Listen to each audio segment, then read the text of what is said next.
அஸ்ஸலாமு அலைக்கும் வரஹ்மத்துல்லாஹி வபரகாத்துஹு.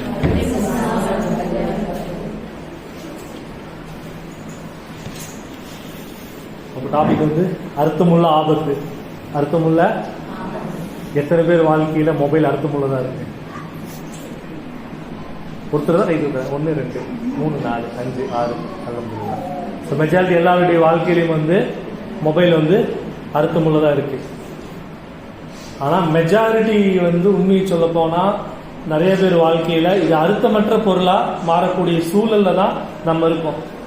கொஞ்சம் இல்மு இருக்கக்கூடிய நபர்கள் அதை எப்படி பயன்படுத்தணும்னு தெரிஞ்ச நபர்களுக்கு அது அர்த்தமுள்ளதாக இருக்கு. அது தெரியாதவங்களுக்கு அது வந்து பேர் ஆபத்தாலே மாறக்கூடிய சூழலில் தான் இன்றைய சமூகம் வந்து சிக்கி நிற்குது உண்மையை சொல்ல போனால்.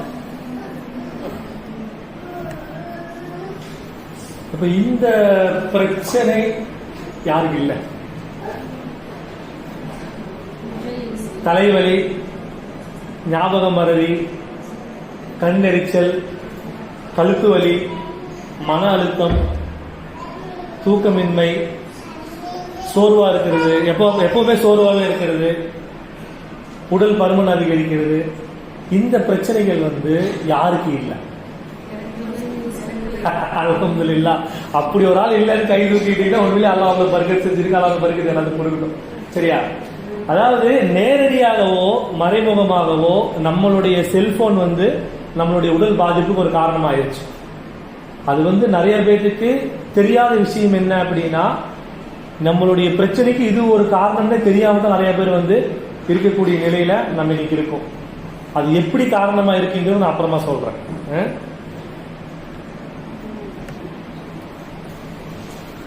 இப்ப யாரும் கையில் செல்போன் வச்சிருக்கீங்க? எல்லாருக்கும் சரி, உங்க செல்போன் கையில் இருக்குங்க, பிரச்சனை இல்லை. இருக்கிறது பக்கத்துல பாருங்க. சரிங்களா? செட்டிங்ஸ்குள்ள போங்க.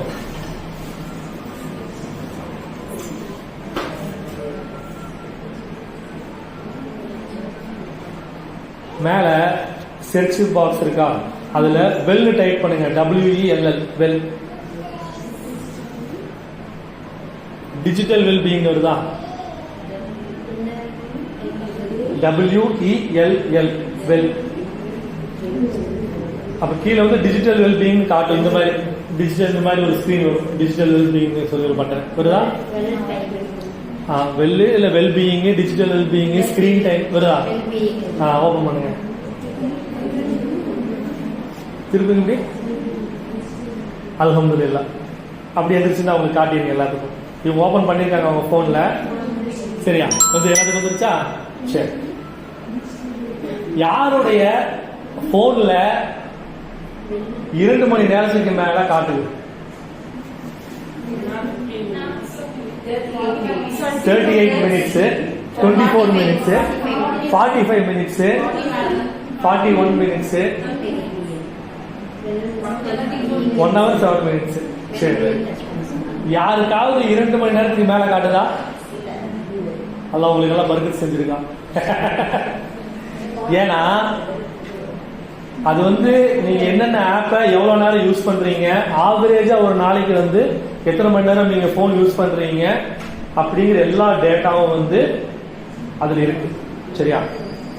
சோ இந்த டிஜிட்டல் வெல்பீயிங்கை பொறுத்த வரைக்கும் ஒரு நாளைக்கு அதிகபட்சமான பயன்பாடு வந்து 2 மணி நேரம் இருந்துச்சுன்னா, மேக்சிமம் 2 மணி நேரத்தை தாண்டலைன்னா சிக்கல் கம்மி. ஆனா அதுல வந்து 2 மணி நேரத்துக்கு மேல யாருக்காவது டைம் காட்டுச்சு அப்படின்னா உங்களுக்கு வந்து சிக்கல் அதிகம். அது வந்து உளவியல் ரீதியான பிரச்சனைகளும் சரி, உடல் ரீதியான பிரச்சனைகளும் சரி பாதிப்பு ஏற்படுத்தக்கூடிய நிலையில தான் நீங்க செல்போனை பயன்படுத்திட்டு இருக்கீங்கிறது தான் உண்மை. அப்ப இந்த டிஜிட்டல் வெல்பீயிங்கை வந்து உங்க கணவருடைய போனையும் வாங்கி பாருங்க, உங்க மக்களுடைய போனையும் வாங்கி பாருங்க. இதுல வந்து அவங்க எத்தனை நேரம் யூஸ் பண்றாங்கன்னு பாருங்க. அதிகபட்சம் ரெக்கமெண்டடே 2 மணி நேரம் தான் ஒரு நாளைக்கு. இல்ல இல்ல இல்ல இல்ல, இது வந்து ஆவரேஜ். இது வந்து நீங்க கடந்த 1 மாசம் 2 மாசமா யூஸ் பண்ணதோட ஆவரேஜ் அவர்ஸ் தான் காட்டுது. அதனால வந்து பர் டே ஆவரேஜ் எவ்வளவு யூஸ் பண்ணிருக்கீங்கிறது தான் அதோட கணக்கு. சரியா? அப்ப வந்து இந்த செல்போன்ல நீங்க எந்த அளவுக்கு பயன்படுத்துறீங்க, என்னென்ன ஆப்ஸ் எவ்வளவு நேரம் யூஸ் பண்றீங்க அப்படிங்கிற எல்லா டேட்டாவும் அதுலயே எல்லா போன்லயுமே இருக்கு. நிறைய பேருக்கு தெரியாது. ஆனா இந்த மாதிரி விஷயங்களை கண்டிப்பா தெரிஞ்சு வச்சுக்கிறது வந்து ரொம்ப நல்லது. சரியா? சோ அப்ப வந்து அந்த தூக்கமின்மைன்னு ஒரு பிரச்சனை பார்த்தோம் இல்லையா? இந்த தூக்கமின்மைக்கு செல்போன் எந்த விதத்துல காரணமாகுது? ஒரு மனுஷனுக்கு சரியா தூக்கம் வரல, அடிப்படை என்ன பிரச்சனையா இருக்கும்? இரவு நேரங்கள்ல படுக்கையில வந்து போன் அதிகமான நேரங்கள் பார்க்கறதுனால தூக்கம் எடுக்கிறதுக்கு வாய்ப்பு இருக்கு. சரி, அடுத்தது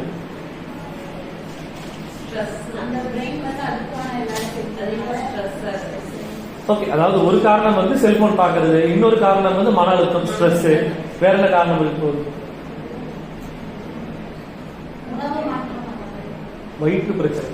நிறைய பேருக்கு தெரியாத ஒரு விஷயம் என்ன அப்படின்னா, நம்மளுடைய தூக்கத்துக்கும் மனசுக்கும் தான் எல்லாமே ரிலேட் பண்ணுவாங்க. தூக்கத்துக்கும் வயிற்றுக்கு யாருமே ரிலேட் பண்ண மாட்டாங்க. ஆனா தூக்கத்துக்கும் வயிற்றுக்கும் மிகப்பெரிய தொடர்பு இருக்கு. நீங்க இரவு வந்து நேரமா சாப்பிட்டு பாருங்க, அன்னைக்கு நிம்மதியான தூக்கம் வரும். 11 மணிக்கு மேல சாப்பிட்றவங்களுக்கு சீக்கிரம் உறக்கம் வராது. யாருக்கெல்லாம் தூக்க பிரச்சனை இருக்கும் அவங்களுக்கு எல்லாமே கேட்டு பாருங்க, ரேட் போய் சாப்பிட்றீங்கன்ட்டு. சாப்பிட்டு உடனடியே பெட்டுக்கு போகக்கூடிய ஆட்களா இருப்பாங்க. இல்ல அப்படின்னா முறையற்ற உணவு பழக்க வழக்கங்கள் இருக்கும். அதாவது சீரா ஒரே நேரத்தில் தினமே சாப்பிட மாட்டாங்க. ஒரு நாளைக்கு 8 மணிக்கு, ஒரு நாளைக்கு 9 மணிக்கு, ஒரு நாளைக்கு 10 மணிக்கு, இப்படி முறையற்ற உணவு பழக்க வழக்கத்தினாலே மனிதனுக்கு வந்து என்ன ஆகும் அப்படின்னா தூக்கமின்மை பிரச்சனை வரும். சரிங்களா? சோ இப்போ செல்போன்ல ரேடியேஷன் உருவாகும். செல்போன்ல அது ஒரு எலக்ட்ரானிக் டிவைஸ் தானே, அதுல வந்து ரேடியேஷன் உருவாகும். இந்த ரேடியேஷன் வந்து நம்மளுடைய நரம்புகளை பாதிக்கும். எலக்ட்ரோ மேக்னெட்டிக் சென்சிட்டிவ்னஸ் சொல்லிட்டு ஒரு வகையான நோயே இருக்கு. அதிகமான நேரங்களில் செல்போன்ல கையில வச்சுட்டு இருந்தாலோ, பாக்கெட்ல வச்சுட்டு இருந்தாலோ, இல்ல உடம்புல பாகத்துல பண்ற மாதிரி வச்சுக்கிட்டே இருந்தாலும் அதிலிருந்து வெளியேறக்கூடிய கதிர்வீச்சுகள் வந்து நம்மளுடைய உடலை வந்து தாக்கத்தான் செய்யும். நான் வந்து ரொம்ப பயமுறுத்துறேன்னு நினைக்க வேண்டாம். செல்போன்ல நல்ல விஷயங்கள் நிறைய இருக்கு, நம்ம அதையும் பேசுவோம். ஆனா அதுக்கு முன்னாடி இதை சுத்தி இருக்கக்கூடிய சிக்கல்கள் என்னங்கிறத கொஞ்சம் உணர்ந்துட்டு அதுக்கப்புறம் என்ன பயன்பாடுங்கிறத பார்க்கலாம். சரியா?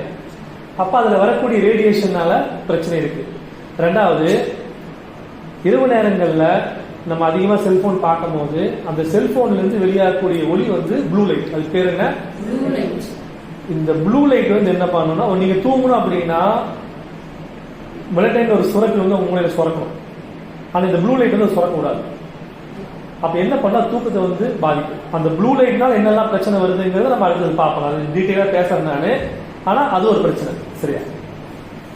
ரெண்டாவது, டிஸ்ட்ராக்ஷன். இப்போ நம்ம வந்து ஒரு வேலையில் இருக்கோம். சரியா?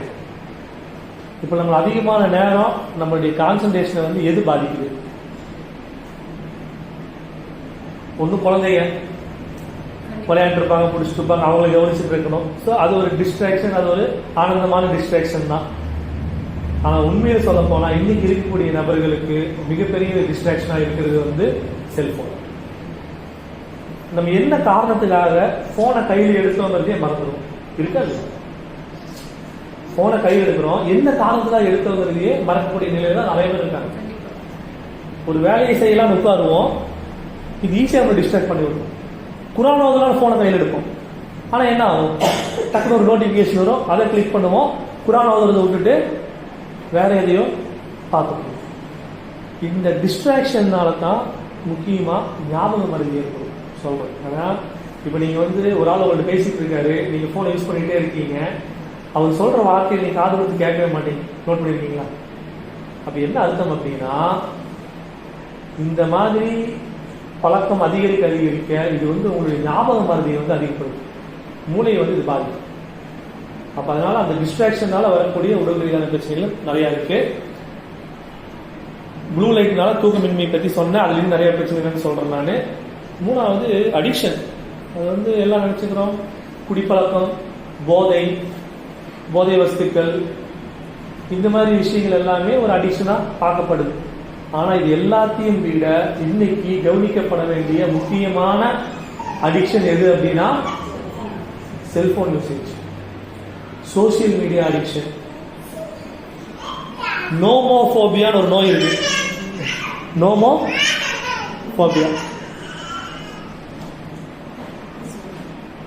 நோமோபோபியான்னு ஒரு நோய் இருக்கு. இந்த நோய் என்ன அப்படின்னா, ஒருத்தர்னால செல்போன் இல்லாம இருக்க முடியாது. ஒரு 10 நிமிஷம் செல்போனை காணோம் அப்படின்னா ஒரு மாதிரி பதட்டமாக ஆரம்பிச்சு.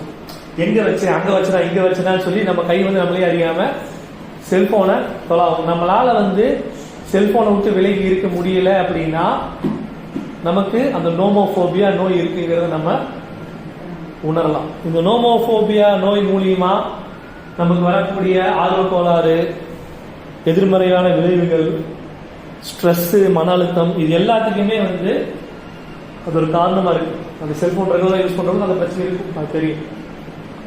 ஸோ அந்த வகையான அடிக்ஷன் தான் என்ன, அதாவது நம்ம கண்ட்ரோல் இருந்துட்டோம் அப்படின்னா அது நம்மளுக்கு இல்லாட்டிலே நம்ம நிம்மதியா இருக்கும். ஒரு விஷயத்தை விட்டு நம்மளால விலகி இருக்க முடியல அப்படின்னா அந்த விஷயத்துக்கு நம்ம அடிமையாகிட்டோம் அர்த்தம் இல்லையா? ஸோ அல்லாஹ் வந்து நெடுநிலையாளர்களை விரும்புறான். அல்லாஹ் வந்து அவர்கள் சிறிய அமல்களாக இருந்தாலும் தொடர்ந்து செய்யக்கூடிய நபர்களா இருப்பாங்க. அந்த ஹதீஸ் படிச்சிருக்கீங்களா? சிறிய அமல்களாக இருந்தாலும் தொடர்ந்து செய்யக்கூடிய நபர்களா இருப்பாங்க, நெடுநிலையாளர்களா இருப்பாங்க. எப்பவுமே அந்த எக்ஸ்ட்ரீமும் போக மாட்டாங்க, இந்த எக்ஸ்ட்ரீமும் போக மாட்டாங்க. எல்லா விஷயத்திலையுமே ஒரு வகையான நெடுநிலையை கடைபிடிக்கக்கூடியவங்களா இருப்பாங்க. இந்த மாதிரி நெடுநிலையை கடைபிடிக்கக்கூடியவங்க சீக்கிரம் வந்து இந்த அடிமை காலத்துக்குள்ள சிக்க மாட்டாங்க. அது எந்த அடிமை பழக்கமாக இருந்தாலும் சரி, செல்போனா இருக்கட்டும், இல்ல மற்ற வஸ்துக்களா இருக்கட்டும், டிவியா இருக்கட்டும், எந்த அடிமை காலத்திலையுமே சிக்க மாட்டாங்க. அதனால அந்த நெடுநிலை அப்படிங்கிறது ஒரு பெரிய மகத்துவம் இருக்கு. அப்புறமா டூம் ஸ்க்ரோலிங் அப்படின்னா அது ஒரு வகையான டிசீஸ் தான். அது என்னன்னா, அப்படி போன கையில் இருப்போம், இன்ஸ்டாகிராம் ஓபன் பண்ணுவோம், ஸ்க்ரோல் பண்ணிக்கிட்டே இருப்போம். நமக்கு நல்லாவே தெரியும் இதுக்கு மேல பண்ணக்கூடாதுன்ட்டு, ஆனால் நம்மளால ஸ்டாப் பண்ண முடியாது. அதையும் மீறி ஸ்க்ரோலிங், அது ஃபேஸ்புக்கா இருக்கட்டும், வாட்ஸ்அப்பா இருக்கட்டும், நமக்கு தெரியும் நம்ம ஒரு லிமிட்டுக்கு நம்ம அல்லாஹ் தான் அந்த அறிவை நம்ம உடம்புல கொடுத்துருக்கான், அந்த உணர்ச்சியை கொடுத்துருக்கான். அது நமக்கு சொல்லும் என்ன அப்படின்னா, இதுக்கு மேல நீ வந்து பண்ணாத, மணி 1 ஆயிருச்சு, இல்ல மணி 12:30 ஆயிருச்சு, இது ஒரு வகையான தப்புங்கிறத நம்ம உள்ளுணர்வு நமக்கு உணர்த்தும். ஆனா நம்மளால ஸ்டாப் பண்ண முடியாது. இதுக்கு பேரு, இது ஒரு வகையான சைக்காலஜிக்கல் இஷ்யூ தான், டூம் ஸ்க்ரோலிங் சொல்லுவாங்க. அது என்னன்னா, நிறைய பேர் வந்து நெகட்டிவான விஷயங்களை தொலாவி பார்ப்பாங்க. ஒரு நெகட்டிவ், ஒரு மைனஸான விஷயம், தஜ்ஜால்னு ஒரு கான்செப்ட் இருக்கு, இலுமினாட்டின்னு ஒரு கான்செப்ட் இருக்கு, அதனால ஏற்படக்கூடிய விளைவுகள் இருக்கு. ஆனா பாசிட்டிவ் எல்லாம் விட்டு போட்டு இது சாதனையா உள்ள போய் நோண்டி தொலாவி பிடிச்சி, அதாவது ஒரு பர்டிகுலரா ஒரு நெகட்டிவ் எடுத்துக்கிட்டா அந்த நெகட்டிவ்குள்ளேயே மூழ்கிடுவாங்க. அவங்களால பாசிட்டிவான விஷயங்களை பார்க்கவே முடியாது. இதுக்கு வந்து டூம் ஸ்க்ரோலிங் சொல்லுவாங்க. அப்புறமா வந்து விஷயங்களை வந்து பகிர்றது, வாட்ஸ்அப் ஸ்டேட்டஸ், ஃபேஸ்புக்கு, இன்ஸ்டாகிராம் மூலியமா நமக்கு நடக்கக்கூடிய நல்ல விஷயங்களை பகிர்றது. இதனால எவ்வளவு பெரிய விளைவுகள் ஏற்படுது அப்படிங்கறத நிறைய பேர் உணர்றாங்க. நீங்க பகிரக்கூடிய சின்ன விஷயமா இருக்கும். நீங்க வந்து ஒரு ஹாப்பி பர்த்டே அப்படிங்கிற மாதிரி கூட போட்டிருக்கலாம், இல்ல ஒரு பர்த்டேக்கு வந்து விஷ் பண்ணி கூட போட்டிருக்கலாம், இல்ல பர்த்டேக்கு ஒரு போட்டோவை போட்டிருக்கலாம். இது வந்து இன்ஸ்டாகிராம், ஃபேஸ்புக் மாதிரி ஒரு பப்ளிக், வாட்ஸ்அப் தான் 1-to-1 தான் போடுவீங்க மோஸ்ட்லி. இது இன்ஸ்டாகிராம், ஃபேஸ்புக் மாதிரி ஒரு பப்ளிக் பிளாட்ஃபார்ம்ல போய் போடும் போது உங்களுடைய பர்சனல் விஷயங்கள் என்னென்ன ரிவீல் ஆகுது பாருங்க. உங்க பேர் ரிவீல் ஆயிடும், உங்க டேட் ஆஃப் பர்த் ரிவீல் ஆயிடும். அந்த மாதிரி ஹேக்கர்னு சொல்றவங்க எல்லாமே என்ன பண்ணுவாங்கன்னா, இந்த மாதிரி விஷயங்கள்லாம் கோரிலேட் பண்ணுவாங்க. அங்கிருந்து ஒரு விஷயம் இருப்பாங்க, இங்கிருந்து ஒரு விஷயம் இருப்பாங்க, இங்கிருந்து ஒரு விஷயம் இருப்பாங்க. இதனால நடந்த விளைவுகள் என்னங்கிற ஸ்டோரி நான் அப்புறமா சொல்றேன், சரியா? ஆனா இந்த மாதிரி சின்ன சின்ன விஷயங்கள் தான் நம்ம அறியாம நம்ம பண்றோம். ஆனா இந்த விஷயங்களை பூரா கேதர் பண்ணி அவன் மொத்தமா உங்களை பத்தி ஒரு ஃபுல் இன்ஃபர்மேஷன் சேகரிச்சதுக்கு அப்புறம் தான் உங்களை ஹேக் பண்றதுக்கே டார்கெட் பண்ணுவாங்க. அப்போ சோசியல் மீடியால நம்ம பகிரக்கூடிய விஷயங்கள்னால ஏற்படக்கூடிய விளைவுகள் வந்து அதிகம். டெக்னிக்கலா, இது நான் டெக்னிக்கலா பேசணும்னா நம்ம என்ன பண்ணுவோம், நமக்கு நடந்த நல்ல விஷயங்களை தான் பகிர்வோம். பாக்குறவங்க மனசுல என்ன தோணும்? இப்போ உங்களுக்கு யாரோ ஒருத்தர் வாட்ஸ்அப் ஸ்டேட்டஸ் வச்சிருக்காங்க, இந்த இடத்துக்கு போன இப்படி என்ஜாய் பண்ணணும்ட்டு, இதை பார்த்தோம்னா உங்க மனசுல என்ன தோணும்? நமக்கு இப்படி எல்லாம் நடக்கலையே, நமக்கு இது இயல்பு. இது வந்து இந்த இயல்பு தான் பொறாமை. இந்த இயல்பு தான், இந்த பொறாமையினால ஏற்படக்கூடிய பாதிப்புகள் வந்து பேராபத்து. அது இஸ்லாம் வந்து ரொம்ப தெளிவாக பல இடங்கள்ல பல ஹதீஸ்களாகவும் குர்ஆன் வசனங்களாகவும் நம்ம படிச்சிருக்கோம். அப்போ பொறாமையினால நமக்கு ஏற்படக்கூடிய பாதிப்புகள் வந்து ஸோ அதனால வந்து முடிஞ்ச வரைக்கும் நம்மளை பற்றின விஷயங்களை வந்து அதிகமாக சோசியல் மீடியாக்களில் பகிராமல் இருக்கிறது தான் சிறந்த விஷயம். இப்போ சோசியல் மீடியான்னு சொல்றோம்ல, இந்த சோசியல் மீடியா யார் கொடுக்குற, எதுக்காக கொடுக்குறாங்க? இன்ஸ்டாகிராம் இருக்கு, ஃபேஸ்புக் இருக்கு, வாட்ஸ்அப் இருக்கு, ஸ்னாப் சாட்டு, ஷேர் சாட், எவ்வளோ இருக்கு. யாரோ அவங்களுக்கு காசு வாங்குறாங்களா? அவங்களாம் என்ன பெரிய சேரிட்டி அந்த மாதிரி பண்ணிட்டு இருக்காங்களா? ஏன் உங்களுக்கு அதெல்லாம் ஃப்ரீயா கொடுக்கலாம்? ஏதாவது யூஸ் பண்ணீங்களா? உங்க செல்போன் தான் காசு கொடுத்தாங்க, நீங்க யாரும் சும்மா தரல இல்லையா? இந்த ஆப்ஸ் ஒருத்தர் கொடுக்கணும் அப்படின்னா கோடி கணக்கா செலவு பண்ணணும், சும்மாலாம் கொடுக்க முடியாது. ஒரு ஆப் ரன் பண்ணணும்னா பின்னாடி சர்வர் வேணும், நீங்க போடுற போட்டோ போடுறீங்க, உங்க எல்லாரும் செல்போன்லயும் ஸ்டோரேஜ் இருக்குல்ல, எத்தனை நாள் தாங்குது சொல்லுவாங்க? போற பக்கமெல்லாம் போட்டோ எடுக்கிற, வீடியோ எடுக்கிறோம், ஒரு 2 மாசம் 3 மாசம் என்ன சொல்ல, ஸ்டோரேஜ் ஃபுல்லு வருதா இல்லையா? இப்போ இத்தனை 1000 கோடி மக்கள் வந்து இத்தனை போட்டோ இத்தனை வீடியோ ஃபேஸ்புக்ல போடுறாங்க, இதெல்லாம் எங்க கொண்டு வைப்பான்? அதுக்குன்னு சர்வர் போட்டு, அதுக்குன்னு செட்டப்பை போட்டு, பெரிய பெரிய இன்ஃப்ராஸ்ட்ரக்சர் போட்டு 1000 கோடி 5000 கோடி எல்லாம் செலவு பண்ணி அந்த ஃபுல் செட்டப் அவன் வச்சா மட்டும்தான் அவனால வந்து இவ்வளவு பெரிய உலகத்தில் இருக்கக்கூடிய மக்களுக்கு அவ்வளவு பெரிய பிளாட்ஃபார்ம் கொடுக்க முடியும். அவன் ஏன் பண்றான்? அதனால அவனுக்கு என்ன பயன் சொல்லுங்க? இதுதான் நம்ம கேர்ஃபுல்லா நிக்க வேண்டிய இடம். என்ன அப்படின்னா, இந்த சோசியல் மீடியாவுக்கு பின்னாடி ஒரு மிகப்பெரிய இன்டர்நேஷனல் ஸ்கேம் இருக்கு. அது என்னன்னா, அவங்க வந்து நிறைய சைக்காலஜிஸ்ட் உள்ள வச்சிருக்காங்க, நிறைய சைக்காலஜிஸ்ட், நிறைய டாக்டர்ஸ், நிறைய அறிவாளிகள், நிறைய பட்டதாரிகள், அந்த தொழில்துறை சார்ந்த வல்லுநர்கள், இவங்களை எல்லாம் வச்சுதான் அந்த பிளாட்ஃபார்மே அவன் ரன் பண்றான். நீங்க யாரு, உங்க பேரு என்ன, உங்க வீடு எங்க இருக்கு, உங்க ஹஸ்பண்ட் பேர் என்ன, உங்க மக்கள் பேர் என்ன, நீங்க உங்களுக்கு என்னெல்லாம் பிடிக்கும், என்னெல்லாம் பிடிக்காது, நீங்க என்ன பொருள் வாங்க போறீங்க, நீங்க என்ன பொருள் விற்க போறீங்க, இது எல்லாமே அவன்கிட்ட பதிவாயிட்டு இருக்கு. இது எல்லாமே அவன்கிட்ட பதிவாயிட்டு இருக்கு. நீங்க எங்க போறீங்கன்னு தெரியும், எங்கெங்க போயிட்டு இருக்கீங்கன்னு தெரியும். இப்போ location, Google location very simple. நீங்க லொகேஷனை டிசேபிளே பண்ணி வச்சாலும் உங்க போன் இந்த செகண்ட்ல இந்த இடத்துல இங்க இருக்குங்கிற விஷயம் கூகுள் மேப்ஸ்ல பதிவாயிட்டு தான் இருக்கு. கூகுள் மேப்ஸ்ல பதிவாயிட்டு தான் இருக்கு. இப்போ ஒரு சைக்காலஜிஸ்டுக்கு சோசியல் மீடியால என்ன வேலை? ஒரு சோசியல் மீடியா கம்பெனியில சைக்காலஜிஸ்டுக்கு என்ன வேலை? அங்க டாக்டர்ஸ் தான் என்ன பண்ண போறாங்க? அப்போ மனுஷ உடம்புல எத்தனை வகையான ஹார்மோன்ஸ் இருக்கு, எந்த ஹார்மோன் என்ன வேலை செய்யும், எந்த மாதிரி ஹார்மோனை தூண்டுனா இது என்ன மாதிரி ரியாக்ட் ஆகும், இது எல்லாத்தையும் ஸ்டடி பண்ணி முடிஞ்ச வரைக்கும் உங்களை வந்து ஒரு நெகட்டிவான ரோல்ல தள்ளுறதுக்கான எல்லா வரைக்கும். இப்போ ஷார்ட்ஸ் எடுத்துக்க, நீங்க போறீங்க, நீங்க விருப்பப்பட்ட ஷார்ட்ஸ் தான் வருது. யூடியூப் ஷார்ட்ஸ் ஆகட்டும், இல்ல ஃபேஸ்புக் ஷார்ட்ஸ் ஆகட்டும், இல்ல இன்ஸ்டாகிராம் ஆகட்டும், அவன் என்ன கண்டென்ட்டை உங்களுக்கு திணிக்கணும்னு நினைக்கிறானோ அந்த கண்டென்ட் வந்து உங்களுக்கு இருக்கும் இல்லையா? அப்போ 2 நிமிஷம் யோசிங்க, எதனால வந்து இந்த சோசியல் மீடியா கம்பெனிகள் வந்து உங்களுக்கு இதெல்லாம் ஃப்ரீயா கொடுக்குறான், இதன் மூலியமா அவளுக்கு என்ன பயன்?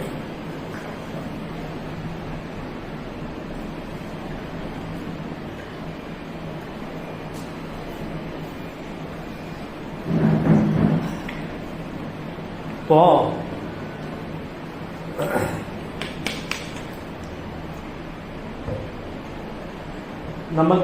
நம்ம நினைக்கிறோம் கூகுள் ஒரு கம்பெனி, ஃபேஸ்புக் ஒரு கம்பெனி,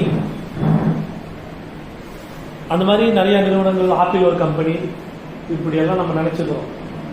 ஆனா உண்மையை சொல்ல போனா இந்த எல்லா கம்பெனிக்கும் ஓனர் ஒருத்தர் தான், முதலீட்டாளர்கள் ஒருத்தர் தான். அவன் பேர் தான் பிளாக் ராக். அவனுடைய இன்வெஸ்ட்மெண்ட் கீழே தான் இத்தனை கம்பெனியுமே ரன் ஆகும். பிளாக் ராக், சரியா? பிளாக் ராக் டாப் ஹோல்டிங்ஸ்னு போட்டா தெரியும். ஸோ நான் இது ஏன் சொல்றேன்னா, இதுல எந்த அளவுக்கு பயனுள்ளதா இருக்கோ அதே அளவுக்கு நெகட்டிவ் இருக்கு. ஸோ சைக்காலஜிஸ்ட் பேசிக்ல என்ன பண்ணுவாங்க அப்படின்னா, மனிதனுடைய உடம்புல வந்து டோபோமைன் ஒரு ஹார்மோன் சுரக்குது. என்ன ஹார்மோன்? டோபோமைன். இந்த டோபோமைன்ங்கிற ஹார்மோன் தான் எல்லா உணர்ச்சிகளுக்கும் வந்து அடிப்படை காரணமா இருக்குது. அந்த டோபோமைனை பத்தி நான் டீட்டெயில்டா பேசுறேன் இன்னொரு ஸ்லைட்ல. ஆனா அதை தெரிஞ்சு வச்சுக்கங்க. அப்ப இந்த மாதிரி ஒரு மனிதனுடைய உள்ளுணர்வுகளை வந்து தெரிஞ்சு என்ன மாதிரி கண்டென்ட்டை கொடுத்தா இவங்களை வந்து மிஸ்லீட் பண்ண முடியுங்கிறத அவனுக்கு புரிஞ்சு வச்சு பிளான் பண்ணி பக்காவா தான் பண்றானுங்க. நம்ம தான் தெரியாம அதுல லாக் ஆகிக்கிறோம்.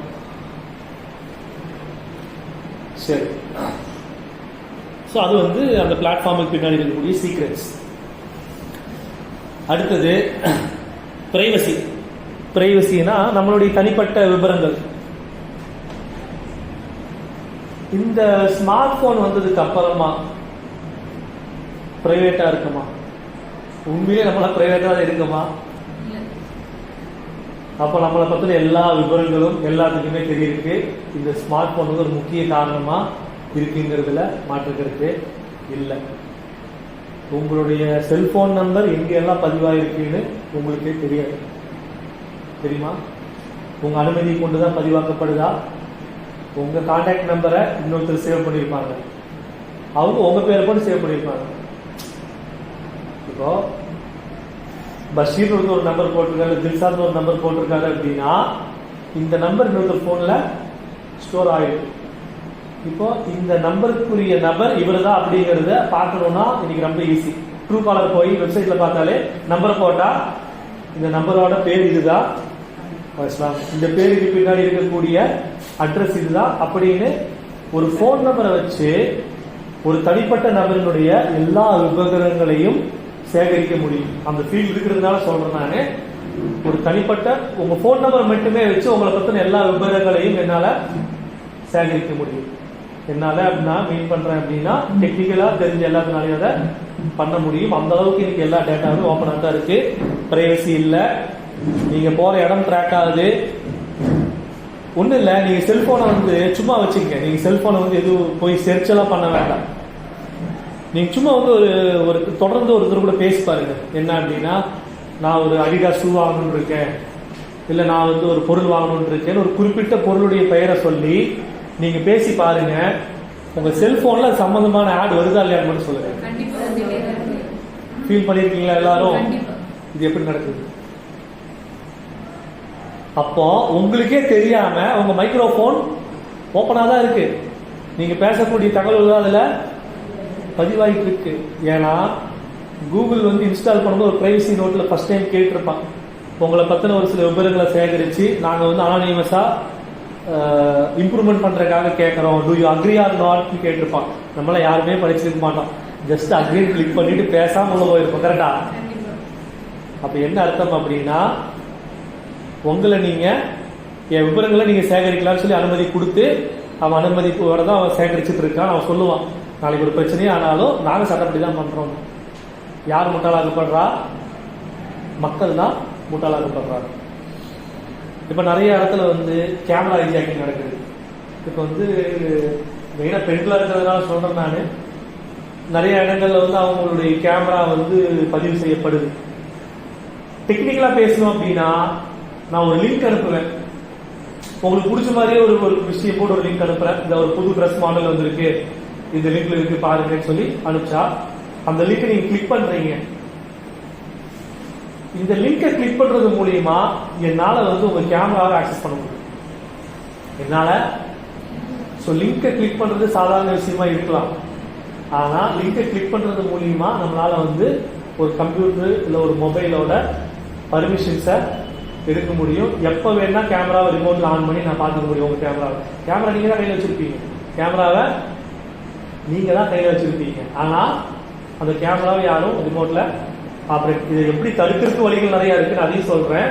ஆனா இந்த மாதிரி சிக்கல்கள் இருக்குங்கிறது நீங்க தெரிஞ்சுக்கணும். இதுக்கு பேரு கேமரா ஹைஜாக்கிங். அதே மாதிரி டீப் ஃபேக் சிஸ்டம் நிறைய வந்துருச்சு. இப்போ ஃபர்ஸ்ட் எல்லாம் வந்து சாஃப்ட்வேர் எழுதுற ஆட்கள்லாம் ரொம்ப கம்மி, சின்ன சின்ன ப்ரோக்ராம் தான் எழுதுவாங்க. இன்னைக்கு அப்படி இல்லை. இன்னைக்கு ஆர்டிபிஷியல் இன்டெலிஜென்ஸ், அட்வான்ஸ்டு சாஃப்ட்வேர் டெவலப்மெண்ட்னு சொல்லிட்டு எல்லாமே ஆட்டோமேட்டிக்கா நடக்குது. எல்லாமே அதனால வந்து சிஸ்டம் எல்லாம் ரொம்ப அட்வான்ஸ்டா ஹைடெக் ஆயிடுச்சு. அதனால வந்து நிறைய விஷயங்களை வந்து ஈஸியா பண்ண முடியும். அதுல வந்து டீப் ஃபேக் சிஸ்டம் உருவாவே தான் வாய் அசைத்து பேசுது, ஆனா அவர் பேசல. ஒரு 2 நபர் உட்காந்து பேசிட்டு இருக்காங்க, இந்த நபர் பேசுறாரு, பார்த்தா அவர் பேசிட்டு இருக்காருன்னு நம்ம நினைக்கிறோம். ஆனா அவர் பேசின வார்த்தைகள் எதுவுமே அவர் பேச கிடையாது. இந்த மாதிரி வந்து யாருடைய உருவத்தை வச்சு வேணா, என்ன கண்டென்ட் வேணா, எப்படி வேணா மாடுலேட் பண்ணி ஒரு வீடியோ ரிலீஸ் பண்ண முடியும். அந்த மாதிரி டீபேக் சிஸ்டம்ஸும் நிறைய இப்போ வந்து மார்க்கெட்ல வந்துருச்சு. இதெல்லாம் வந்து நான் உங்களுக்காக சொல்ற விஷயம் மட்டுமல்ல, உங்க மக்களுக்காக சேர்த்து சொல்றது, புரிஞ்சுக்கு. ஏன்னா உங்களுக்கு இருக்கிற மெச்சூரிட்டியும் உங்களுக்கு இருக்கிற பக்குவமும் உங்களை ஒரு குரான் கிளாஸ்ல கூட்டு வந்து உட்கார வச்சிருக்கு. அதனால இந்த பாதிப்பு நான் உங்களுக்கு நேரடியாக நான் சொல்ல வரல. ஆனா வளரக்கூடிய உங்க மக்களுக்கு பின்னாடி மிகப்பெரிய ஆபத்து இருக்கு. இதெல்லாம் உள்வாங்கிட்டு அந்த மக்களையும் கைட் பண்ணா மட்டும்தான் உங்களால வந்து அடுத்த தலைமுறைய சரியா உருவாக்க முடியுங்கிறதுக்காகத்தான் இந்த விஷயமா நான் ஷேர் பண்றேங்கிறத புரிஞ்சுக்கணும். சரியா? அதே மாதிரி கழுத்து வலின்னு சொன்னல, இந்த கழுத்து வலி வரதுக்கு முக்கியமான காரணம் போஸ்டர். அதாவது தொடர்ந்து போன் வந்து இப்படியே கீழே வச்சே பார்த்துட்டு இருக்குங்கல்ல, இது வந்து இந்த ஷோல்டர் பேக் நர்வ்ஸ் எல்லாம் இம்பாக்ட் ஆகும். இதனால வந்து உடல் ரீதியான பாதிப்புகளும் ஜாஸ்தி தான். முடிஞ்ச வரைக்கும் செல்போனை மேலே வச்சு தான் யூஸ் பண்ணணும். சப்போஸ் கீழே வச்சு யூஸ் பண்ணாலும் அடிக்கடி பொசிஷன் மாத்திக்கிட்டே இருக்கும். தொடர்ந்து இப்படியே போன் பார்த்துட்டு இருக்கிறவங்களுக்கு நெக் பெயின் வந்து அதிகமாக தான் இருக்கு. அதே மாதிரி காது கேட்கும் திறன், லிசனிங் கெப்பாசிட்டி, இது எல்லாமே கம்மியாகிறதுக்கு ஒரு விதத்துல செல்போன் வந்து ஒரு முக்கிய காரணமா இருக்குன்னு யாரும் மறந்துட வேண்டாம். ஏன்னா தொடர்ந்து நீங்க காதுல வச்சே பேசிட்டு இருந்தீங்க அப்படின்னா இதனால வந்து நிறைய பாதிப்புகள் இருக்கு. ட்ரம் வந்து சென்ஸ் வந்து இறக்க ஆரம்பிச்சு. முடிஞ்ச வரைக்கும் ஹெட்ஃபோன் யூஸ் பண்ணலாம், இல்லை ஓப்பன் ஸ்பீக்கர் யூஸ் பண்ணலாம். காதில் டைரக்டா செல்போன் வச்சு பேசுறது இயரிங் சென்ஸை வந்து பாதிக்கக்கூடிய விஷயம். அதே மாதிரி ஐ ஸ்ட்ரெஸ், அதாவது கண் எரிச்சல், கண்ணழுத்தம், இது எல்லாத்துக்குமே இரவு நேரங்கள்ல செல்போன் பார்க்கறது ஒரு முக்கிய காரணமா இருக்கு. தொடர்ந்து பார்க்கக்கூடாது. அதிகபட்சம் 20 மினிட்ஸ் பார்க்கலாம். ஒரு தேவை இருந்துச்சுன்னா, அந்த அளவு பார்க்க வேண்டிய அவசியம் இருந்துச்சுன்னா. அதுக்கு மேல தொடர்ந்து பார்க்கும்போது உங்களுடைய கண்கள் வந்து உங்களை அறியாமையே வந்து பாதிப்புக்குள்ளாகும். அப்புறமா பிரெயின் ட்ரெயின் அப்படிங்கிறது வந்து ரொம்ப இன்னைக்கு காமனா இருக்கக்கூடிய விஷயம். அவங்க மூளை வந்து நாளுக்கு நாள் வந்து செயலிழக்க ஆரம்பிக்கும். அதை அவங்களுக்கு உணர முடியாது. நம்ம குடும்பத்துல வந்து ஃபர்ஸ்ட்ல வயசானவங்க இருந்தா அவங்க எல்லாம் கரெக்டா சொல்லுவாங்க விஷயங்களா. இன்னைக்கு இருக்கிற ஆட்கள்லாம் பாருங்க, ஞாபகம் மாதிரி இருக்கு. இப்போ ஒன்றும் இல்லை, ஒரு ஒரு ஒரு சின்ன நம்பரே ஒரு கால்குலேஷன் கேட்குறோம் மேத்தமேட்டிக்ஸ்ல, 5 into 20 அப்படிங்கிறோம். ஃபர்ஸ்ட் படிச்ச ஆளுங்கள்லாம் எப்படின்னா டக்குனு மனக்கணக்கில் சொல்லிடுவாங்க. இன்னைக்கு கேட்பாருங்க, எல்லாம் போன் கால்குலேட்டர் தான் எடுப்பாங்க. அதுக்கு என்ன காரணம் நினைக்கிறீங்க? செல்போன்ல பழகுறதுனால நினைக்கிறீங்களா? அது ஒரு காரணமா இருந்தா கூட இந்த பிரெயின் ட்ரெயின் தான் மேட்ரு. அது யோசிக்கக்கூடிய தன்மையை உங்க மூளை இழக்குது. அது யோசிக்கக்கூடிய தன்மையை உங்க மூளை இழக்கிறதுனால தான் அதை விட இலகுவான ஒரு ஆப்ஷன் தேடி சோம்பேறித்தனம், அந்த மூளைக்கு ஏற்படக்கூடிய ஒரு வகையான சோம்பேறித்தனம் தான் அதை பிரெயின் ட்ரெயின் சொல்லுவாங்க. இந்த பிரெயின் ட்ரெயினுக்கு பின்னாடி நிறைய கேட்டகரி இருக்கு. அதான் நான் சொல்றேன், இந்த செல்போனை பத்தி நம்ம பேசணும்னா இன்னைக்கு ஒரு நாள் உட்கார்ந்து பேசினாலும் இதோடைய விஷயங்கள் முழுசா பேசி குடிக்க முடியாத அளவுக்கு தான் அதுல சிக்கல்கள் நிறைய இருக்கு. ஹைலைட் பண்ணி நான் சொல்லிட்டு இருக்கேன். அதே மாதிரி ரேடியேஷன் நான் ஏற்கனவே சொல்லிட்டேன், ரேடியேஷனால வரக்கூடிய பாதிப்புகள் என்ன அப்படின்னு.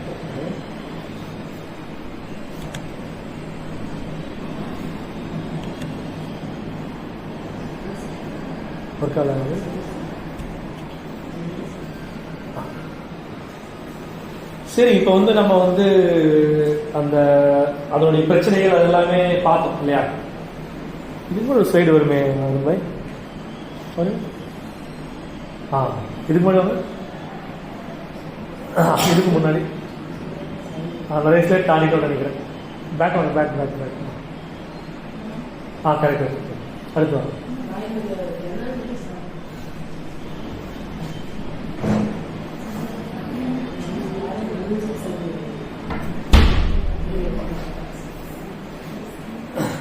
ஸோ அடுத்தது வந்து ப்ரொடெக்டிவ் டைம் மேனேஜ்மெண்ட், நேர மேலாண்மை. ஒரு நேரத்தை வந்து எப்படி வந்து நம்ம வந்து பயனுள்ளதாக ஆக்கணும் அப்படின்ட்டு. நான் டோபமைன் சொன்னேன்ல, டோபமைன் அப்படின்னா அது ஒரு வகையான ஒரு ஹார்மோன், நம்ம மூளையில் சுரக்கக்கூடிய ஒரு ஹார்மோன். இந்த டோபமைன் ஹார்மோன் வந்து மூளையில் ஒரு வெர்டிகல் பகுதியிலிருந்து இன்னொரு வெர்டிகல் பகுதிக்கு சிக்னலை பாஸ் பண்ணும். இந்த சிக்னல் தான் வந்து நமக்கு ஆர்வத்தை ஏற்படுத்தக்கூடிய விஷயம். சரியா?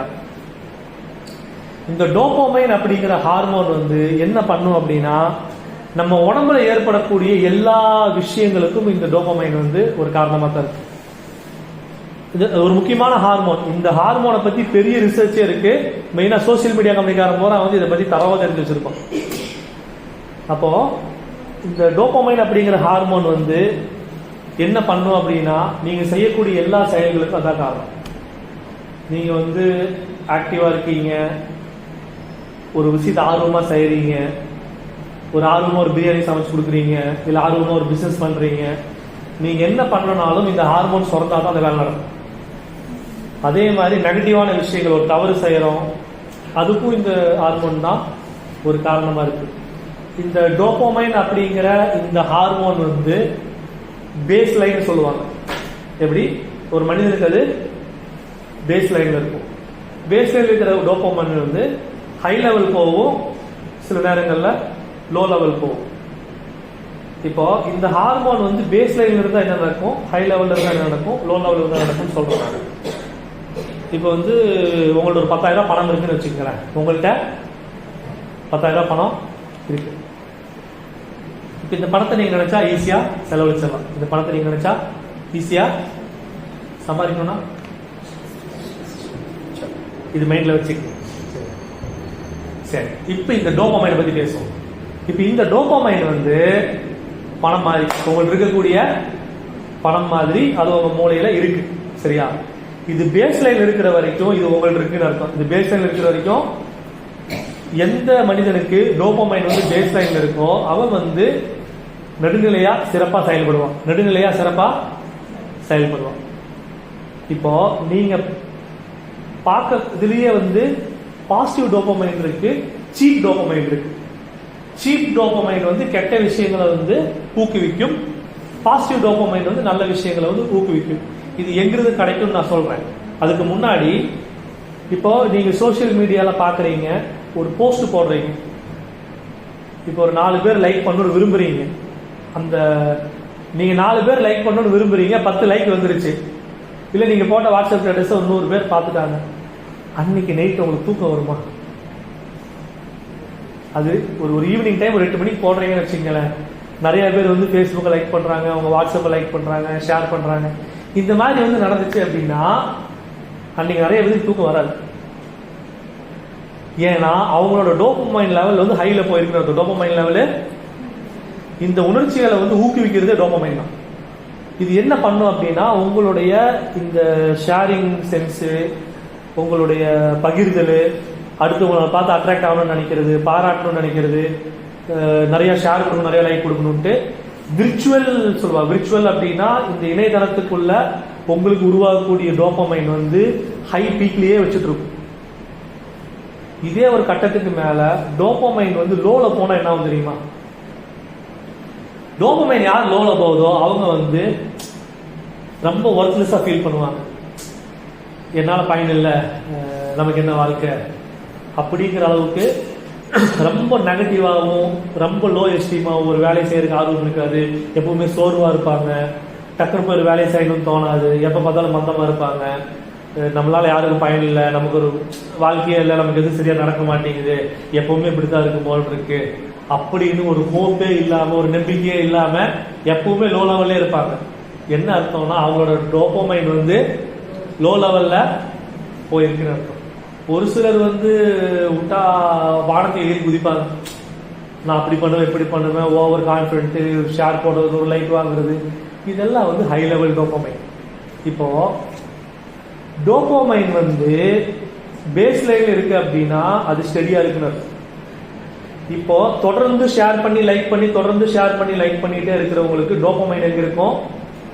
ஹைலியே இருக்கும். எங்க இருக்கும்? தினசரி போன் யூஸ் பண்றவங்க டோபமைன் எங்க இருக்கும்? ஹைலியே இருக்கு. இப்போ டோபமைன் லோக்கு வந்துருச்சு, ஒரு கட்டத்துல வந்துடும், வேற வழி இல்லை. இப்படியே இருக்கிறவங்க ஒரு பக்கம் செம டிப்ரெஸ் ஆயிடுவாங்க, ஸ்ட்ரெஸ் ஆயிடுவாங்க. டோபமைன் லோக்கு வந்துடும். லோக்கு இப்ப நினைப்ப லோக்கு வந்து அந்த பிரச்சனை மறுபடியும் அது வந்து மிடிலுக்கு வரப்போகுது. அப்படியே சொன்ன பாத்தீங்களா, காசு செலவு பண்ற விஷயம் அந்த மாதிரி தான். டோபமைன் லோக்கு போயிடுச்சுன்னா சீக்கிரம் ஹைக் வராது, இல்ல சீக்கிரம் பேஸ் லைன் வராது. அது ஈஸியா ஹைக் போயிடும். ஆனா டோபமைன் லோக்கு போயிருச்சு அப்படின்னா அது மறுபடியும் பேஸ் லைனுக்கு வரணும் அப்படின்னா அது வந்து ரொம்ப டைம். அந்த ஹார்மோன் அப்படிதான் வேலை செய்யுது, எல்லாம் அப்படிதான் அதை டிசைன் பண்ணியிருக்கான். அப்போ அதுக்கு வந்து டோபமைன் டீடாக்ஸ்னு ஒரு மெத்தட்லாம் இருக்கு. நீங்கள் செல்ஃபோன்லாம் எடுத்து ஓரமாக குப்பையில் போட்டு வச்சு ஒரு நாள் 15 நாள் 20 நாள் பயன்படுத்தாம எல்லாம் அதை விட்டு விலகி இருந்தீங்கன்னா டோபமைனோடைய லெவல் வந்து மறுபடியும் பேஸ் லைனில் வர்றதுக்கு வாய்ப்புகள் அதிகம். அப்போ இந்த டோபமைன்ல வந்து நல்ல டோபமைன் எது, கெட்ட டோபமைன் எது, நம்ம எதன் பக்கம் ஈர்க்கப்படணும், எதன் பக்கம் ஈர்க்கப்படக்கூடாது அப்படிங்கறத நான் சொல்றேன். இப்போ யாருடைய டோபமைன் வந்து சீப் டோபமைன் அப்படின்னா டிவி பார்க்கறது, குடிப்பழக்கம், ஜங்க் ஃபுட்டு, போதை பழக்க வழக்கங்கள், அதிகமாக சோசியல் மீடியா, இன்டர்நெட்டு, அந்த மாதிரி ஆன்லைன் கேம்ஸ், இதுலயே மூழ்கி கிடக்கிறது, இது எல்லாமே கேம்பிளிங், இது எல்லாமே வந்து சீப் டோபமைன். சீப் டோபமைன் அப்படின்னா ஒரு பயனில்லாத, பத்திசாக பிரயோஜனம் இல்லாத நெகட்டிவான ஹை டோபமைன்ஸ், உடம்புல சுரக்கக்கூடிய தேவையில்லாத ஹை டோபமைன்ஸ். இது வந்து நம்மள ஹைல வச்சிருக்கு. இதுலயே ரியல் டோபமைன், உண்மையான டோபமைன், அல்லாஹ் வந்து நமக்கு கொடுத்துருக்கக்கூடிய அந்த உண்மையான டோபமைன் எப்படி வேலை செய்யும் அப்படின்னா புது புது விஷயங்களை வந்து அனுபவம் கத்துக்கிறது. இப்ப இந்த கிளாஸுக்கு வரீங்க, நிறைய விஷயங்களை புதுசா கத்துக்கிறீங்க, நேரடியா இந்த பாடங்களை கத்துக்கிறீங்க. இது வந்து உங்களுக்கு நல்ல டோபமைனை உருவாக்கும். என்ன பண்ணும்? பாசிட்டிவான நல்ல டோபமைனை உங்க மூளையில வந்து உருவாக்கும். ஆனா மற்ற பழக்க வழக்கங்கள் சீப் டோபமைனை உருவாக்குது. இந்த டோபமைன் எப்படி அதிகரிக்குதோ அதை பொறுத்துதான் உங்க கேரக்டர் இருக்கும். அப்ப நல்ல பழக்க வழக்கங்கள், புது புது அனுபவங்கள் மூலியமா வந்து உங்களுக்கு வந்து நல்ல டோபமைன் உருவாகுது. இரண்டாவது, சூரிய ஒளி. அதிகாலையில வந்து சூரிய ஒளியை உள்வாங்கிறது வந்து உங்க உடல்ல வந்து நல்ல டோபமைன்ஸ் உருவாக்குறதுக்கு அது ஒரு ஆரோக்கியமான வழி. அதுக்கு தான் ஃபஜ்ர் தொழுகை சொல்றோம். அதிகாலையில் எந்திரிச்சு ஃபஜ்ர் தொழுகக்கூடிய அந்த ஒரு விஷயத்திலேயே எவ்வளோ நல்ல பாசிட்டிவான டோபமைன்ஸ் வந்து கிரியேட் ஆகும். அதே மாதிரி உங்களுடைய ஒரு திட்டமிடுதல், நம்ம இது பண்ணணும், இப்படி பண்ணணும், குழந்தை இப்படி வளர்த்தணும், நம்ம 5 வருஷ கோல் இதுதான், 10 வருஷ கோல் இதுதான், இதுக்கு முன்னாடி பொருளாதாரம் இப்படி உருவாக்கணும், இந்த மாதிரி அஜெண்டாவெல்லாம் போட்டு நீங்களும் கணவரும் உட்காந்து பேசி ஒரு நல்லபடி பாசிட்டிவான முறையில் திட்டமிடுதல் வந்து ஒரு நல்ல டோபமைனை உருவாக்கும். அதுக்கும் நம்ம நேரங்கள் வந்து கரெக்டாக செலவழிக்கணும். ஓய்வு, தூக்கம், தொழுகை, இந்த விஷயங்கள் எல்லாமே உங்களுக்கு என்ன பண்ணும்? நல்ல பாசிட்டிவான டோபமைன்ஸ் வந்து உடம்புக்குள்ளார செக்ரிகேட் பண்ணும். அதே மாதிரி குட் ஸ்லீப்பு, அப்புறம் உடற்பயிற்சி, வாக்கிங் போகிறது, எக்ஸசைஸ் பண்றது, இந்த மாதிரி விஷயங்களும் நல்ல டோபமைன்ஸை உருவாக்கும். ஸோ இப்போ நான் சொல்ல வர விஷயம் என்ன அப்படின்னா, இவங்க டெக்னிக்கலா சயின்டிபிக்கா இந்த ஹார்மோனுக்கு ஒரு பேரை வச்சிருக்கலாம். ஆனா இது அல்லாஹ் வந்து ரொம்ப எளிமையா சொல்லிட்டான். அல்லாஹ் வந்து மனிதர்கள்ல நஷ்டவாளிகள் யாரு, வெற்றியாளர்கள் யாருங்கிறத அல்லாஹ் சொல்லிட்டான். வல்லசர் சூரா தெரியும், எல்லாம் தெரியுமா? வல்லசர் இன்னல் இன்சான லஃபீ யூஸர் இல்லல்லதீன ஆமனு வஅமிலுஸ் ஸாலிஹாத்தி வதவாஸா பில் ஹக் வதவாஸா பிஸ் ஸப்ர். அந்த குர்ஆனுடைய விளக்கத்தை நான் கொடுத்துருக்கேன். சரியா? அல்லாஹ் வந்து எதன் மீது சத்தியம் செய்யறான்? காலத்தின் மீது. அல்லாஹ் ஒரு விஷயத்து மேல சத்தியம் பண்றானா அதுல மிகப்பெரிய அர்த்தம் இருக்குன்னு அர்த்தம். இன்னும் எல்லாத்தையும் மாதிரி அல்லாஹ் வந்து சம்பந்தம் இல்லாத சத்தியம் பண்ண மாட்டான். அல்லாஹ் ஒரு விஷயத்து மேல சத்தியம் பண்றானா அதுல மிகப்பெரிய அர்த்தம் இருக்கும். எதன் மீது சத்தியம் செய்யறான்? காலத்தின் மீது. காலம்னா டைம் இல்லையா? நம்ம டைம் எந்த அளவுக்கு பயனுள்ளதா ஆக்குறோங்கிறதா கேள்வி அங்க. இன்னைக்கு நம்ம டைமை வீணடிக்கிறதுக்கு நம்ம கையில எவ்வளவு வஸ்துக்கள் இருக்கு. Cellphone, YouTube, WhatsApp, Facebook, Instagram, அதை விட்டா வீட்டுல டிவி, அதை விட்டா online, Amazon hot, prime, Netflix, cinema. இன்னைக்கு சும்மா இருக்கிறாங்க, ஃப்ரீயா இருக்கிறாங்க, நீங்க யாரையுமே பார்க்க முடியாது. எல்லாரும் எப்ப கூப்பிட்டாலுமே பிஸியா தான் இருக்காங்களா இல்லையா? நான் கொஞ்சம் சும்மா இருந்தேன், வேற வேலையில் யாரும் பார்க்க வந்தேன் அப்படின்னு யாரும் வராங்களா? இன்னைக்கு ஒருங்கிணைப்பே கம்மி ஆயிடுச்சல்ல, குடும்ப உறவுகளே கம்மி ஆயிடுச்சல்ல, எல்லாருமே பிஸி ஆயிட்டாங்க. எதுல பிஸி ஆயிட்டாங்க? டைமை வீணடிக்கிறதுல. அதத்தான் அல்லாஹ் சொல்றா, தன் ஆயுளை வீணில் செலவு செய்து நிச்சயமாக மனிதன் நஷ்டமடைந்து விட்டான். தன்னுடைய நேரத்தை வீணாக்கி மனுஷன் என்ன ஆயிட்டான்? அல்லாஹ் பொதுவா சொல்றான், மனுஷன் நஷ்டம் அடைஞ்சிட்டான். யாரை தவிர? அது மட்டும் பாருங்க. ஆயினும் எவர்கள் நம்பிக்கை கொண்டு நற்செயல்களை செய்து சத்தியத்தை ஒருவருக்கு ஒருவர் உபதேசம் செய்து பாவங்களை விடுவதிலும் நன்மைகள் செய்வதிலும் சிரமங்களை சகித்துக் கொள்ளுமாறு ஒருவருக்கு ஒருவர் உபதேசம் செய்து வந்தார்களோ அவர்களை தவிர. அப்ப சத்தியத்தை நிலைநாட்டக்கூடியவர்களை தவிர மற்ற எல்லாருமே நஷ்டவாளிகள் ஆயிட்டாங்க. அப்ப எல்லா மனுஷனுக்கும் ஒரு ஹக்கு இருக்கு. ஒரு ஆண் மகனா எனக்கு இருக்கிற ஹக்கு என் மனைவி மக்களுக்கு உண்டான பொருளாதாரத்தை நான் எதிர்த்து கொடுக்கணும், அவங்கள வந்து ஒரு பாதுகாப்புல வச்சிருக்கணும், அவங்களுக்கு உண்டான உரிமைகளை நிறைவேற்றணும். இது என் மீது உள்ள ஹக்கு. உங்கள் மீது உங்கள் மக்கள் மேல ஹக்கு இருக்கு. அந்த மக்களை வளர்த்துற விஷயத்துல, கணவனை பார்க்குற விஷயத்துல, குடும்பத்தை பார்க்குற விஷயத்துல, கணவன் குடும்பத்தாரோட உறவு பேணுற விஷயத்துல, அப்படி எல்லா மனிதனுக்குமே ஹக்கு இருக்கு. எல்லாமே சத்திய மார்க்கத்தை எத்தி வைக்கிறது தான் முதல் கடமை நமக்கு, இல்லையா? அப்ப அந்த ஹக்க மீறின எல்லாருமே இதுல யாரு? நஷ்டவாதிகள். அப்போ இது எவ்வளவுதான் இவங்க டெக்னிக்கலா எக்ஸ்பிளைன் பண்ணாலும் நம்ம இல்மை கொண்டு நம்ம எல்லாத்தையுமே சரி செஞ்சிட முடியும். அப்ப நேரத்தை வந்து பயனுள்ளதா ஆக்குறது யார் கையில் இருக்கு? நம்ம கையில தான் இருக்கு. நெக்ஸ்ட் லைஃப் ஒரு நிமிஷம். இப்போ நான் வந்து இதெல்லாம் நெகட்டிவ், ஆனா அல்லாஹ் நபியில இதுல பாசிட்டிவான விஷயங்களும் நிறைய இருக்கு செல்போன்ல. இப்போ ஒன்றும் இல்லை, இப்போ நீங்கள் வந்து ஒரு பக்கம் பயணம் செய்கிறீங்க, தனியாக பயணம் செய்ய வேண்டிய சூழல் வருது அப்படின்னா நீங்கள் என்ன பண்ணலாம்னா செல்ஃபோனில் வந்து location sharing with trusted contacts ஒரு ஆப்ஷன் இருக்குது. கூகுள் மேப்புக்குள்ளே போயிட்டு செட்டிங்ஸ்குள்ளே போனீங்க அப்படின்னா நீங்கள் ட்ரஸ்ட் பண்ணுற நபரோட உங்கள் செல்ஃபோன் உங்கள் லொக்கேஷனை ஷேர் பண்ணலாம். இப்போ உங்கள் கணவருடைய நம்பரை செலக்ட் பண்ணி அன்டில் மொபைல் சுவிட்ச் ஆஃப் அப்படின்னு கொடுத்து நீங்கள் ஷேர் பண்ணிட்டீங்கன்னா உங்கள் ஃபோன் சுவிட்ச் ஆஃப் ஆகிற வரைக்கும் நீங்க எங்க போறீங்க அப்படிங்கறத அவர் பார்க்க முடியும். அதே மாதிரி உங்க கணவருடைய போன்ல எனேபிள் பண்ணி நீங்களும் அவர் எங்க போறாருங்கிறத அவர் கையில போன் எங்கெல்லாம் போகுதோ அந்த இடத்த போல நீங்க வந்து பார்க்க முடியும். நாளைக்கு ஒரு பயணம் செய்றீங்க, உங்களுக்கு ஒரு எமர்ஜென்சி வருது, ஒரு ஆபத்து வருது அப்படின்னா கடைசியா அந்த போன் எந்த சுவிட்ச் ஆஃப் ஆச்சுங்கிறது அவங்களால அதை வச்சு கண்டுபிடிக்க முடியும். ஸோ இதே மாதிரி தான் வந்து நிறைய பாசிட்டிவான விஷயங்கள். எமர்ஜென்சி SOS சொல்லுவாங்க.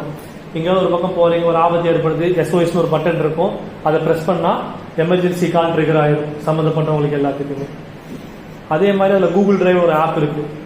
கூகுள் அக்கௌண்ட் வச்சிருக்க எல்லாத்துக்குமே கூகுள் டிரைவ் ஆப் இருக்கு. உங்களுடைய முக்கியமான documents, licence, ration card, Aadhaar card இதெல்லாம் அந்த கூகுள் டிரைவ்ல போட்டு வச்சுட்டா நாளைக்கு செல்போனே தொலைஞ்சு போனா கூட அந்த டேட்டாவை நம்ம மறுபடியும் நம்மளால எடுத்துக்க முடியும். எல்லா போன்லயுமே அந்த கூகுள் டிரைவ் ஆப் டிஃபால்ட்டாவே வந்துருது. அதெல்லாம் ரொம்ப நல்ல நல்ல விஷயங்கள். அது நீங்க ஒரு இப்போ வீட்டில் உட்காந்து ஒரு வியாபாரம் செய்யணும்னு ஆசைப்படுறீங்க, ஒரு டிசைன் பண்றதுக்கு நீங்க ஆர்டிபிஷியல் இன்டெலிஜென்ஸ் டூல்ஸ் நிறைய இருக்கு. ஒரு ப்ராடக்ட், ஒரு துணி இல்ல ஒரு மெட்டீரியல் நீங்க எப்படி டிசைன் பண்ணி 4 பேருக்கு வாட்ஸ்அப்ல போட்டோ, இன்ஸ்டாகிராம்ல போட்டோ, ஒரு ஷாப் ரன் பண்ணியோ உங்களால வந்து வருமானம் ஈட்டிருக்கும். அது ஒரு முக்கால் இடத்துல எல்லாமே பண்ணிடலாம். அப்போ அந்த வஸ்துவை வந்து நீங்க பயனுள்ளதா ஆக்க போறீங்களா இல்ல பயனுள்ளதா இருக்க போகுதாங்கிறது யாருடைய கையில் இருக்கு? அப்போ அதை பயனுள்ளதா ஆக்கிக்கிட்டவன் புத்திசாலி, அதை வச்சு நேரத்தை வீணடிச்சவன் நஷ்டவாளி. அதனால நீங்க நஷ்டவாளிகள் கூட்டமா புத்திசாலிகள் கூட்டமா அப்படிங்கறது நீங்க தான் தீர்மானம் செஞ்சுக்கணும்.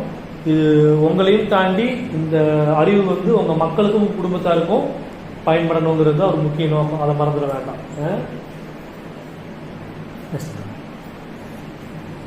சரி, அப்பல நம்ம ப்ளூ லைட்டை பத்தி பேசணும்ல, அந்த பிக்சர் ஒரு நிமிஷம் பாருங்க.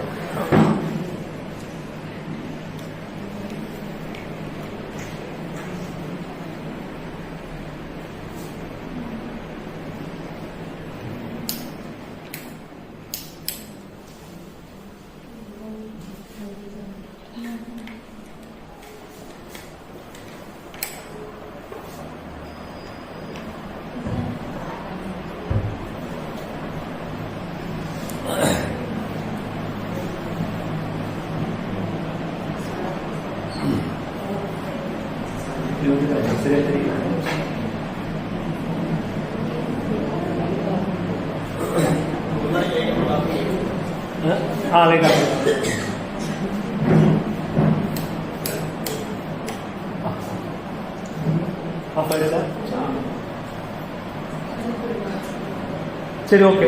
இப்போ வந்து இந்த ப்ளூ லைட் சொல்றோம்ல, இந்த செல்போன்ல வந்து அதிகமான நேரங்கள் இரவு நேரங்களில் வந்து நம்ம பயன்படுத்துறதுனால என்ன மாதிரி பிரச்சனைகள் வருதுன்னு சொல்லிட்டு நம்ம ஃபர்ஸ்ட் பார்த்த ஸ்லைட்ல இருக்கிற அந்த பிரச்சனைகள் தான். ஆனா இது எது வரைக்கும் கொண்டு போய் விடுதுன்னா ஹார்ட் அட்டாக்கு, கேன்சரு, நரம்பு சம்பந்தமான பிரச்சனைகள், இது எல்லாத்துக்குமே இது ஒரு அடிப்படையா இருக்கு இந்த பிரச்சனை. சரியா? சோ இந்த இரவு நேரங்களில் வந்து எல்லா லைட்டும் ஆஃப் பண்ணிட்டு செல்போன் பார்க்கக்கூடிய பழக்கத்தினால ஒரு மனிதனுக்கு வந்து மிகப்பெரிய ஆபத்து இருக்கு. நீங்க நான் அந்த குர்ஆனுடைய வசனம் நம்பர் சொல்றேன், 78வது அத்தியாயம் 10, 11, 12 நினைக்கிறேன், நான் பார்க்கல மறுபடியும். இந்த 3 வசனங்களை படிங்க. அல்லாஹ் வந்து தெளிவா சொல்லியிருப்பான், நான் பகலை ஏன் படைச்சேன், நைட்டை ஏன் படைச்சேன், ஒரு மனுஷன் பகல்ல என்ன பண்ணணும், நைட் என்ன பண்ணணும் அப்படிங்கிறது அல்லாஹ் தெளிவா சொல்லியிருப்பான். அல்லாஹ் வந்து என்ன சொல்றான்னா, இரவை நாங்கள் உங்களுக்கு இளைவராகி இருக்கிறோம், மனிதன் இளைவாக இருக்கும், ஓய்வு எடுத்திருக்கும். அது வந்து அதை பத்தின டீட்டெயில்ஸ் ஃபுல்லா அதுல இருக்கு. அப்போ இங்க வந்து யாரெல்லாம் மார்க்கத்தை மீறுறாங்களோ அங்கதான் பிரச்சனை. நம்மளையே அறியாம தான் மார்க்கத்தை மீறிட்டு இருக்கோம். நம்மளையே அறியாம தான் நம்ம மார்க்கத்தை மீறிட்டு இருக்கோம். உண்மை நான் சொல்ல புரியுது. அப்படி என்னன்னா இந்த அடிப்படை எல்லாமே அங்கேயே இருக்கு, பேஸ்லயே அடிப்படை இருக்கு. அந்த பேஸை நம்ம ஃபாலோ பண்ணிட்டாலே போதும். ஆனா அதெல்லாம் மறந்ததுனால நம்ம என்ன பண்றோம், டெக்னிக்கலா வச்சு மறுபடியும் அதை சொல்ல வேண்டிய சூழலுக்கு வரும். சோ நம்ம வரக்கூடிய டிப்ரெஷனு, கேன்சர் டிசீஸ், ஒபிசிட்டி, உடல் பருமன் ஏற்படக்கூடிய விஷயங்களாகட்டும், இல்ல கண்ணில் ஏற்படக்கூடிய நாம சம்பந்தமான பிரச்சனை, பார்வை கோளாறு, அந்த பிரச்சனைகளாகட்டும், உளவியல் ரீதியான பிரச்சனைகளாகட்டும், இது எல்லாத்தையும் சரியா படிக்க முடியாம போறது, கான்சன்ட்ரேஷன் பண்ண முடியாம இருக்கிறது, ஒரு வேலையில ஆர்வம் இல்லாம இருக்கிறது, உடல் சோர்வு அடைகிறது, இது எல்லாத்துக்குமே வந்து மறைமுகமா செல்போன் வந்து முக்கிய காரணமா இருக்குங்கிறது யாருமே மாற்றுகிறது சரியா.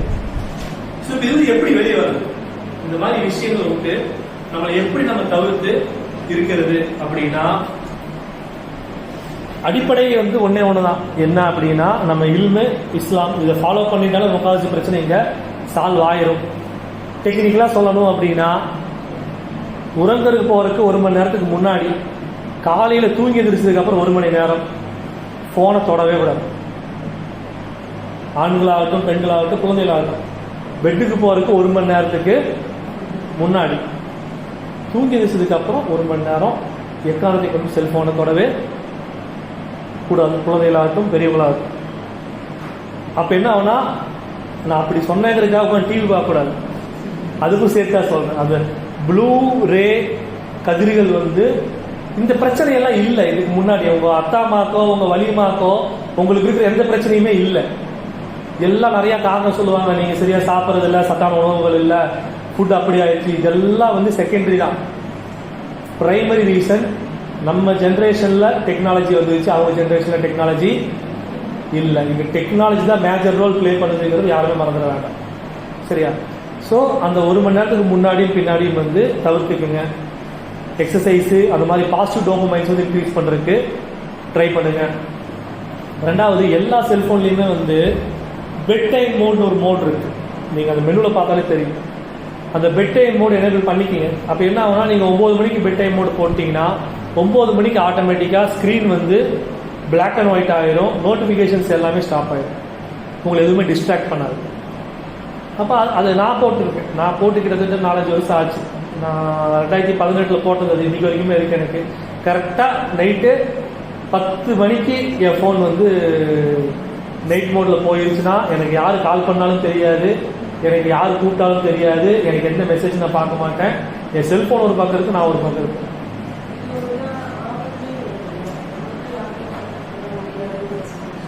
அதாவதுங்க, செல்போன் கண்டுபிடிக்கிறதுக்கு முன்னாடி என்ன பண்ணீங்க? இல்ல நான் என்ன கேட்கறேன்னா, சரி வீட்டில் லேண்ட்லைன் நம்பர் இருக்குமல்ல, நீங்க என்ன பண்ணலாம்னா அந்த பெட் நைட் மோட்ல எக்ஸெப்ஷன் இருக்கு, யாரெல்லாம் ஃபோன் பண்ணுனா ரிங் ஆகணும் நீங்க செட் பண்ணிக்கலாம். அந்த பெட் டைம் மோடுக்குள்ளேயே போயிட்டு எக்ஸெப்ஷன் லிஸ்ட்ல இன்னாரெல்லாம் ஃபோன் பண்ணா ரிங் ஆகணும் அப்படின்னு சொல்லிட்டீங்கன்னா அவங்க ஃபோன் பண்ணா மட்டும் ரிங் ஆகும், மற்ற யாரு கூப்பிட்டாலும் இல்ல அன்னோன் நம்பர் கூட நீங்க வேண்டாம்னு சொல்லிக்கலாம். டெக்னிக்கலா செட்டிங்ஸ் இருக்கு. ஆமா, நீங்க பெட் டைம் பிஇடின்னு போட்டாலே தெரியல, நைட்டுன்னு போட்டோம். ஒரு சில செல்போன்ல டெக்ஸ்ட் மட்டும் மாறும், ஒன்னு பிஇடி இல்ல நைட் அந்த மாதிரி போட்டீங்கன்னா அந்த டைமர் வரும், அந்த டைமர்ல போய் செட் பண்ணிக்கலாம் நீங்க. சரி,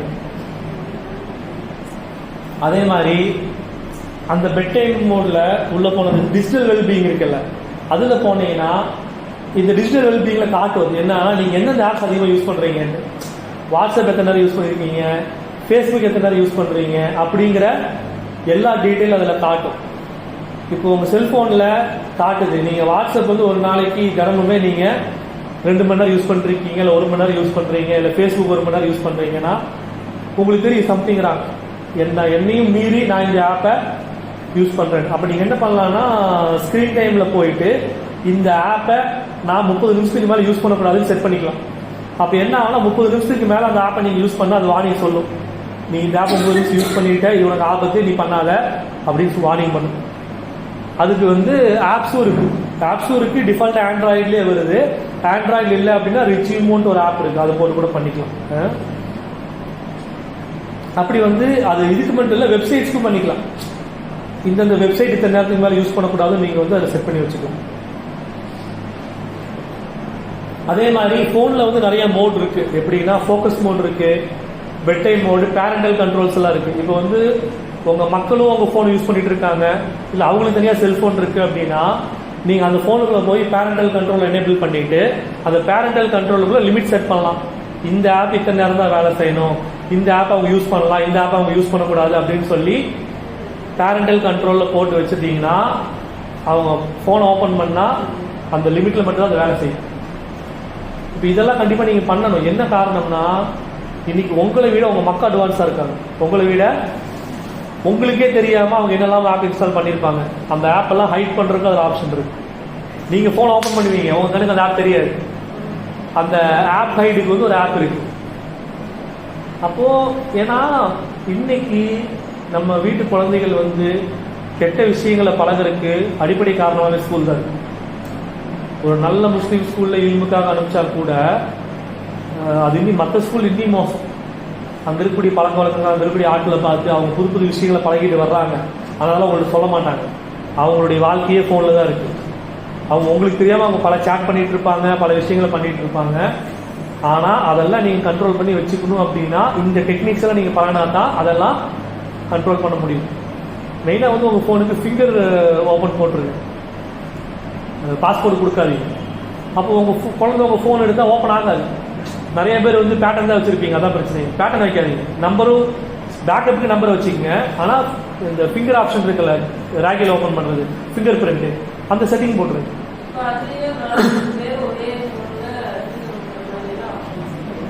நீங்கள் தானே பண்ண போறீங்க. இப்போ நீங்கள் நீங்களும் உங்கள் ஹஸ்பண்ட் தான் ஓப்பன் பண்ணணும்னா உங்கள் ஃபிங்கர் ஒரு டைம் வச்சதுக்கப்புறம் உங்கள் ஹஸ்பண்ட் ஃபிங்கர் வச்சா வேலை முடிஞ்சல. இப்போ என் ஒய்ஃபோட ஃபோனில் என் ஃபிங்கர் ஒர்க் ஆகும், என் ஒய்ஃப் ஃபிங்கர் ஒர்க் ஆகும்.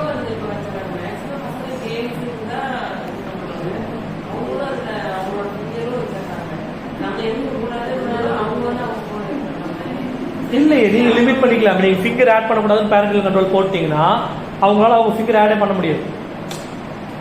அதான் சொல்ல வரேன், உங்களை விட உங்க மக்கள் டெக்னிக்கலா இருக்கிறதா பிரச்சனை. இப்போ அப்போ நீங்க பழகினா தான் நீங்க அதை ஓவர் கம் பண்ண முடியும். ஆனா இதெல்லாமே ஈஸி தான், நீங்க நினைக்கிற மாதிரி பெரிய பெரிய விஷயமெல்லாம் இல்லை. அது கொஞ்சம் உட்காந்து ஒரு 10 நிமிஷம் பழகினீங்கன்னா இன்ஷால்லா அது கூட டீட்டெயில் எடுக்கிறதா கூட எடுக்கலாம். ஒவ்வொன்று எப்படி செட்டப் பண்ண கூட சொல்லித்தரேன், அது கூட பண்ணலாம், பிரச்சனை இல்லை.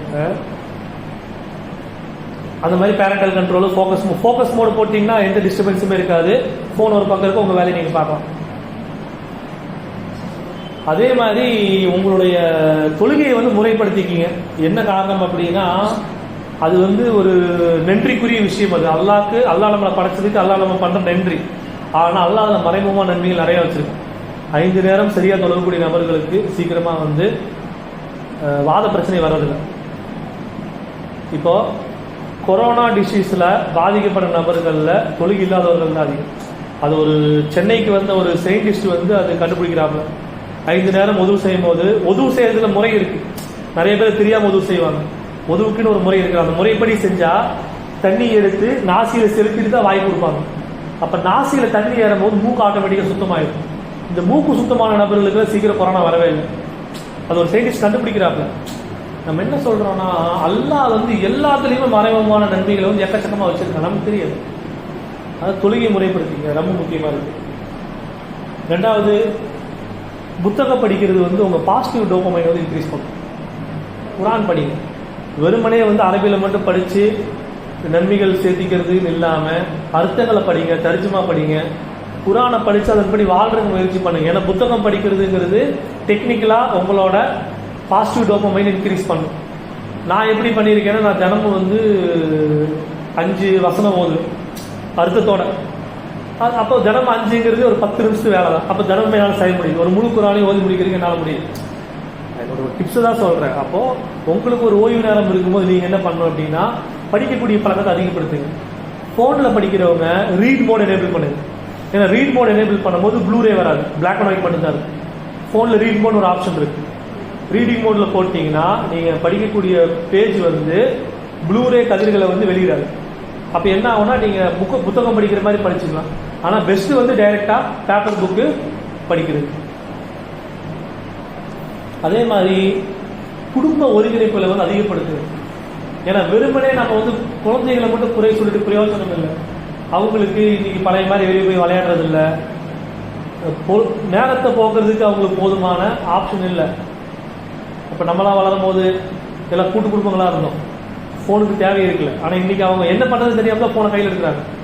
அப்போ குடும்பங்களோட கேதரிங்ஸ் அதிகப்படுத்தும் போது, மக்களோட பக்கம் விளையாடும் போது அவங்களுக்கு வந்து இந்த மாதிரி எண்ணங்கள் எல்லாம் விலகிறதுக்கு வாய்ப்புகள் இருக்குது. அதனால் வந்து ஃபேமிலி கேதரிங்ஸை முடிஞ்ச வரைக்கும் எந்த அளவுக்கு அதிகப்படுத்த முடியும் அந்த அளவுக்கு அதிகப்படுத்தும். உணவை கொண்டு உறவுகளை ஒருங்கிணைங்க இன்ஷா அல்லாஹ். அதே மாதிரி அந்த பேரண்டல் கண்ட்ரோல் நான் சொன்னேன், அது வேணால் டீட்டெயில்டாக பேசுவாங்க, இன்னொரு நாள் பேசுவோம் இன்ஷா அல்லாஹ். அதே மாதிரி நான் ஏற்கனவே சொன்ன மாதிரி ஹெட்ஃபோனு, ஓப்பன் ஸ்பீக்கரு இதை பயன்படுத்துறதுக்கு பழகிக்கிங்க. முடிந்த வரைக்கும் ஃபோனை வந்து நேரடியாக காதில், அதாவது இந்த ஃபோனை நேரடியாக வச்சு பேசும்போது ரேஸும் டைரெக்டாக இம்பேக்ட் ஆகும், அது உங்கள் மூளையும் பாதிக்கும். ரெண்டாவது ட்ரம்முக்கு வந்து டைரெக்டாக நாய்ஸ் சப்ளை ஆகும்.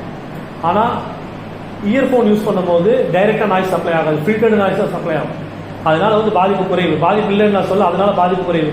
அந்த ஹெட்ஃபோனை போட்டு 2 மணி நேரம் பேசினா அவுட்டு தான். நான் டைரெக்டாக ஃபோனை காதில் வச்சு பேசுறதுக்கு பதிலாக ஹெட்ஃபோன் யூஸ் பண்ணுங்க தான் சொல்லுவேன். அதாவது எல்லா டைமும் சொல்லலை, ஒரு ஆளுக்கு ஃபோன் பண்ணி பேசுகிறீங்க, ஒரு 15 நிமிஷம் பேசுகிற போகிறோம் தெரியும் உங்களுக்கு. அந்த மாதிரி நேரங்களில் முடிஞ்ச வரைக்கும் ஹெட்ஃபோனோ இல்லை ஓப்பன் ஸ்பீக்கரை போட்டுருக்கு. அடுத்து சரி, இப்போ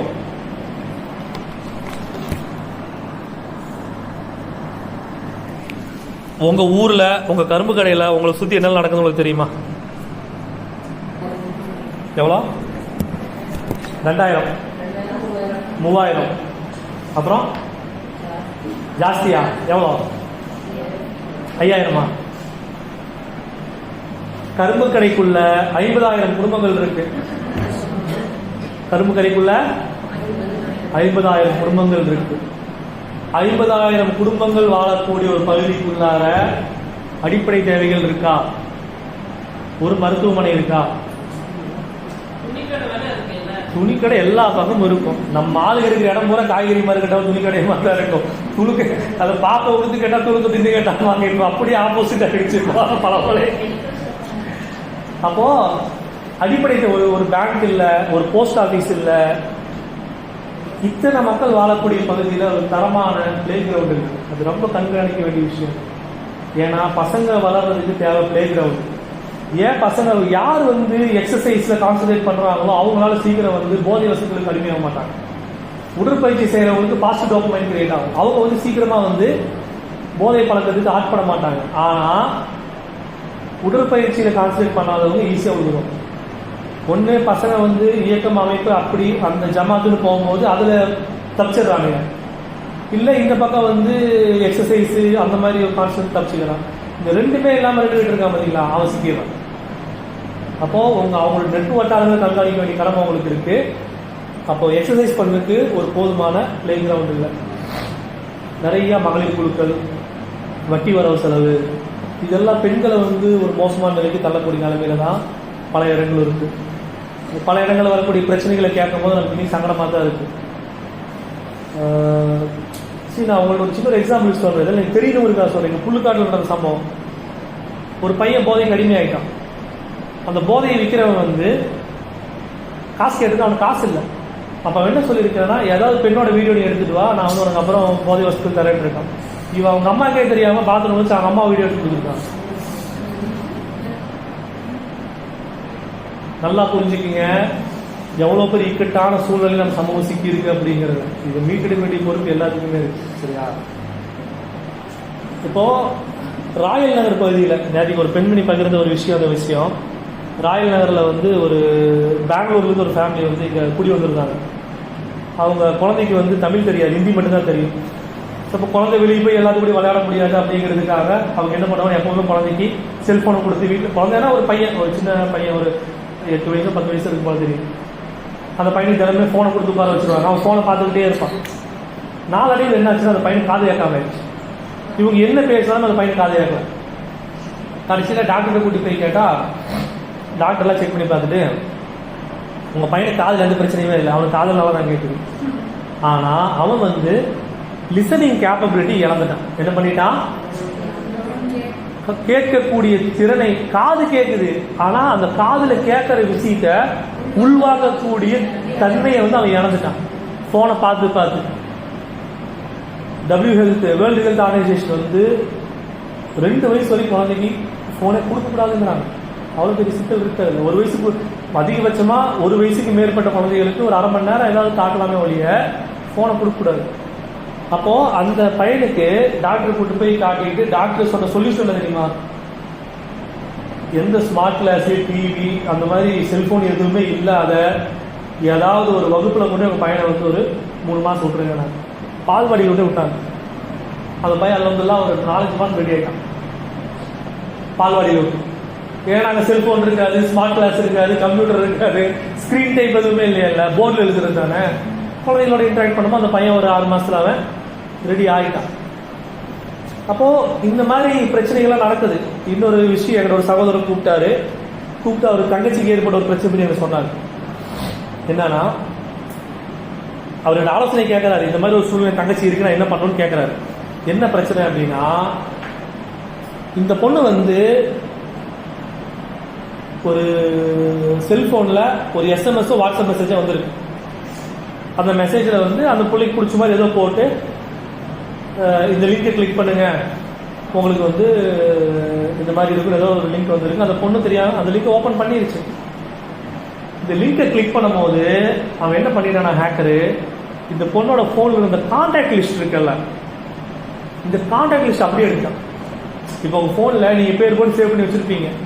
அவங்களாம் யாரா இருப்பாங்க, தினசரி உங்க கூட பழகக்கூடிய நபரா இருப்பாங்க, ஒரு சொந்தக்காரங்களா இருப்பாங்க, வியாபார வரவு செலவா இருக்கலாம், உங்க குடும்பத்துக்கு நண்பர்களா இருக்கலாம். அப்ப இத்தனை கான்டாக்ட் லிஸ்ட் யார் கைக்கு போயிடுச்சு?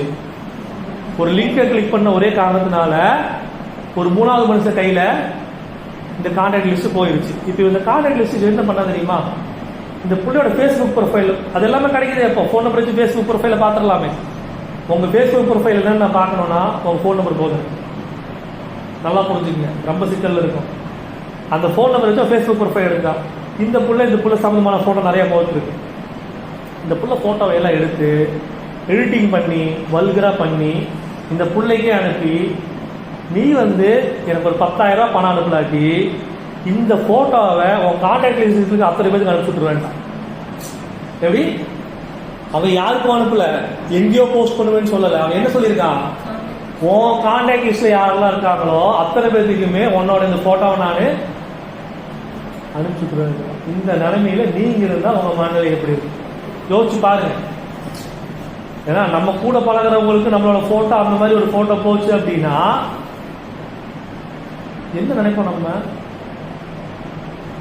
அப்போ இந்த புள்ள வந்து சூசைட் பண்ற மனநிலைக்கு போயிடுச்சு. அப்ப இந்த நண்பரை கூப்பிட்டு சொல்றாங்க. அப்ப இமீடியட்டா அவன் நம்பர் என்னன்னு பார்த்து நம்பரை பிளாக் பண்ணி அந்த புள்ள செல்போனையே வாங்கி இந்த புள்ளைய கொஞ்சம் கவுன்சிலிங் அனுப்பிச்சு கொஞ்சம் கேதரிங்கா சொந்தக்காரங்க கூட வச்சு அந்த புள்ளி மீட் எடுக்கிறதுக்கே 2 மாசம் டைம் ஆயிடுச்சு. அந்த அளவுக்கு அந்த புள்ள உளவியல் ரீதியாக பாதிக்கப்பட்டுச்சு அந்த பிரச்சனையில. ஏன்னா அந்த புள்ள கூட 3 மாசமா டீல் பண்ணிட்டே இருக்கா. அவ்வளவு முடியும் அந்த புள்ள நிறைய பணம் அனுப்பிச்சிருக்கு இருக்கு. ஒரு கட்டத்தை மீறி போகும்போது தான் இந்த பிரச்சனை வந்து அவன் கைக்கே வந்துருக்கு. அப்போ இன்னைக்கு ஸ்மார்ட் போன்னால வரக்கூடிய சிக்கல்கள் வந்து ரொம்ப அதிகங்கிறத யாரும் உணர்ந்துட வேண்டாம். என்னெல்லாம் பண்ணலாம் என்னெல்லாம் பண்ணக்கூடாது நான் சொல்றேன் இன்ஷா அல்லாஹ். ஏன்னா இது ஒரு லிங்க்னு நான் சிம்பிளா சொல்லிட்டேன். அந்த லிங்கை கிளிக் பண்றதுக்கு பின்னாடி பல விஷயங்கள் இருக்கு. சரியா? அதே மாதிரி நீங்க நினைக்கிற மாதிரி இந்த ஹேக்கர்னு சொல்றவங்க, திருடுறவங்க, மொபைலுக்குள்ள பூந்து விஷயங்களை எடுக்கிறவங்க, இவங்க எல்லாம் வந்து பெருசு படிச்ச அறிவாளிகள் நினைச்சிடாதீங்க. இந்த கடைசி போட்டோ இருக்குல்ல, இந்த 5 முகர கண்டைகளை பார்த்தா ஹேக்கர்னு யாருமே சொல்ல மாட்டாங்க. இவங்க 5 பேருமே நாமக்கல்ல வந்து கூலி வேலை செய்யறவங்க, மேச சிட்டாலு. இவங்க என்ன பண்ணிருக்காங்கன்னா டெல்லியில போய் 6 மாசம் ட்ரைனிங் எடுத்திருக்காங்க எப்படி ஸ்கேம் பண்ணணும்னு சொல்லிட்டு. இவனுக்கு சௌரியபாளையத்தில் உட்கார்ந்துட்டு ஸ்காலர்ஷிப்னு ஒரு ஸ்கீம் ஆரம்பிச்சு அந்த பகுதியில் உள்ள ஸ்கூலில் இருக்கிற 10வது 12வது படிக்கக்கூடிய மாணவர்களுடைய ஃபுல் டேட்டா பேஸை காசை கொடுத்து வாங்கிட்டாங்க. அவங்க அப்பா அம்மா ஃபோன் நம்பர் எல்லாமே. இப்போ இவனுக்கு என்ன ஸ்கேம் பண்ணியிருக்காங்கன்னா, அத்தனை பேர்த்துக்குமே கூப்பிட்டு இந்த மாதிரி நாங்கள் வந்து கல்விக்காக உதவித்தொகை தர்றோம், ஸ்காலர்ஷிப் தர்றோம், நாங்கள் வந்து இந்தியன் கவர்மெண்ட்லேருந்து பேசுகிறோம்னு சொல்லி அவங்கள்ட்ட ஆசை வார்த்தைக்கு ஒருத்தனை ஏமாத்தணும்னா சதுரங்கப்பேட்டை பழத்தில் வர மாதிரி என்ன சொல்லுவான், ஒருத்தனை ஏமாத்தணும்னா ஆசையை தூண்டணும். பையன் 12வது படிக்கிறான்னு எல்லாருக்கும் என்ன ஆசை இருக்கும், என் பையன் டாக்டருக்கு படிக்கணும், இன்ஜினியரிங் படிக்கணும், அதில் படிக்கணும். அப்போ யாராவது ஓசியில் பணம் கொடுத்தா வேண்டாம் பார்க்கலாம்.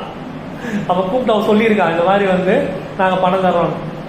அவன் என்ன பண்ணியிருக்கான்னா, அவங்களுக்கு வந்து ஒரு லிங்க் அனுப்பிச்சுடுறது, அவங்க வந்து இதில் போய் என்ட்ரு பண்ணுங்கிறது அவங்க என்ட்ரு பண்ணுறது.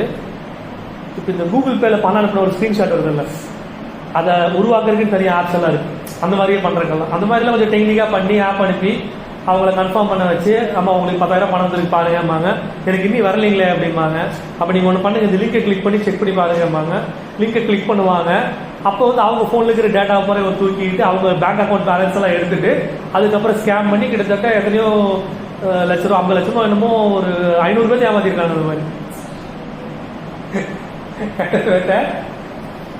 அப்போ ஒரு பேரண்ட்ஸை கூப்பிட்டு கேட்குறாங்க, எப்படிங்க ஒரு ஆள் கூப்பிட்டு சொன்னாலும் நீங்கள் பண்ணீங்க, அவன் தமிழ்நாடு கவர்மெண்ட்ல தான் கூப்பிட்டாங்க இருக்கு, நீங்க எப்படி நம்பினீங்கன்னு கேட்குறாங்க. அவன் சொல்றான், அவன் வாட்ஸ்அப்ல ப்ரொஃபைல் லோகோ வந்து தமிழ்நாடோட லோகோ இருந்துச்சுன்றான். தமிழ்நாடு அரசாங்கம் இருக்குல்ல, அதோட லோகோ வந்து வாட்ஸ்அப் ப்ரொஃபைல வச்சிருக்கான். அதுதான் எங்களுக்கு வந்து அவங்க அரசாங்கத்துல கூப்பிடுறாங்க, நாங்கள் நம்பிட்டோம் அப்படின்றாங்க பார்த்தா. அப்போ சிக்கல்கள் வந்து ரொம்ப அதிகமா இருக்கு. அதனால நீங்க உஜாரா இல்லை அப்படின்னா உங்களை ஏமாத்துறதுக்குன்னு ஒரு கூட்டம் வந்து அழைச்சிட்டே தான் இருக்கு. பாதுகாப்பா இருக்கு, நல்லா பாதுகாப்பு. சரி, இந்த மாதிரி பிரச்சனையிலிருந்து எப்படி நம்மளை பாதுகாத்துக்கிறது அப்படின்னா, அதாவது ரொம்ப சிம்பிளா சொல்லிடுறேன். என்னன்னா, குரான் வசனம், knowledge is obligatory for every Muslim. அறிவுங்கிறது ஒவ்வொரு முஸ்லீம் கட்டாயம். அறிவில்லாத முஸ்லீமே இல்லை. உண்மை சொல்ல போனா என்ன, நல்லா அப்படிதான் சொல்றான். அறிவை வளர்த்துக்கிறது முஸ்லீமுக்கு கட்டாயமா இருக்கு. அப்போ நல்ல பயனுள்ள அறிவு வளர்த்துக்கணும். அப்போ என்னன்னா, நாலேஜ் வளர்த்துக்கிறதுக்கு நேரம் செலவழிக்கணும், அது வந்து அவசியம். அப்போ அதன் அடிப்படையில் வந்து இந்த மாதிரி ஃபோனில் வரக்கூடிய பிரச்சனைகள், இது சம்பந்தமான அறிவுகளை வந்து வளர்த்துக்கிறது ஒரு முக்கியமான விஷயமா இருக்கு. அதுக்கு நேரத்தை செலவழிக்கணும், அந்த அறிவை வளர்த்துக்கணும். என்ன மாதிரி பிரச்சனைகள் வருது, எப்படி ஃபோனை கையாளலாம், என்ன மாதிரி பிரச்சனைகள் வருங்கிறத லேர்ன் பண்ணுறதுக்கு நேரம் செலவழித்து அதை பண்ணணும் ஃபர்ஸ்ட். ரெண்டாவது, நீங்கள் வந்து பகிரக்கூடிய விவரங்களை வந்து முடிஞ்ச வரைக்கும் தவிர்த்துங்க. உங்களை பற்றின விஷயங்களை சோசியல் மீடியாவில் போடுறதோ, இல்லை இன்ஸ்டாகிராமில் போடுறதோ, இல்லை வாட்ஸ்அப்பில் பகிர்றதோ, இல்லை ஸ்டேட்டஸில் பகிர்றதோ, உங்கள் தனிப்பட்ட விவரங்களை வந்து பண்ணாதீங்க. அது உங்கள் ஃபோட்டோக்களாக இருக்கட்டும், என்னவா வேணா இருக்கட்டும். ஏன்னா இன்னொரு இன்சிடென்ட் நடந்துச்சு. நான் நிறைய பேசுவேன், அந்த அளவுக்கு விஷயங்கள் நடந்துட்டு இருக்கு. இங்கே திருச்செங்கோட்டில் நடந்த ஒரு பொண்ணோட விஷயம், அந்த செஷன் கோர்ட் ஜட்ஜ் அந்த அம்மா கிட்ட சொல்லுது, பேசும்போது ஒரு பிள்ளைய வந்து ஒருத்தன் ஃபுல்லாக ரிமோட்டில் வீடியோ ரெக்கார்ட் பண்ணி பணம் பறிக்க ஆரம்பிச்சிட்டான். இந்த பிள்ளை 13 வயசுக்குள்ள தான் இருக்குல்ல.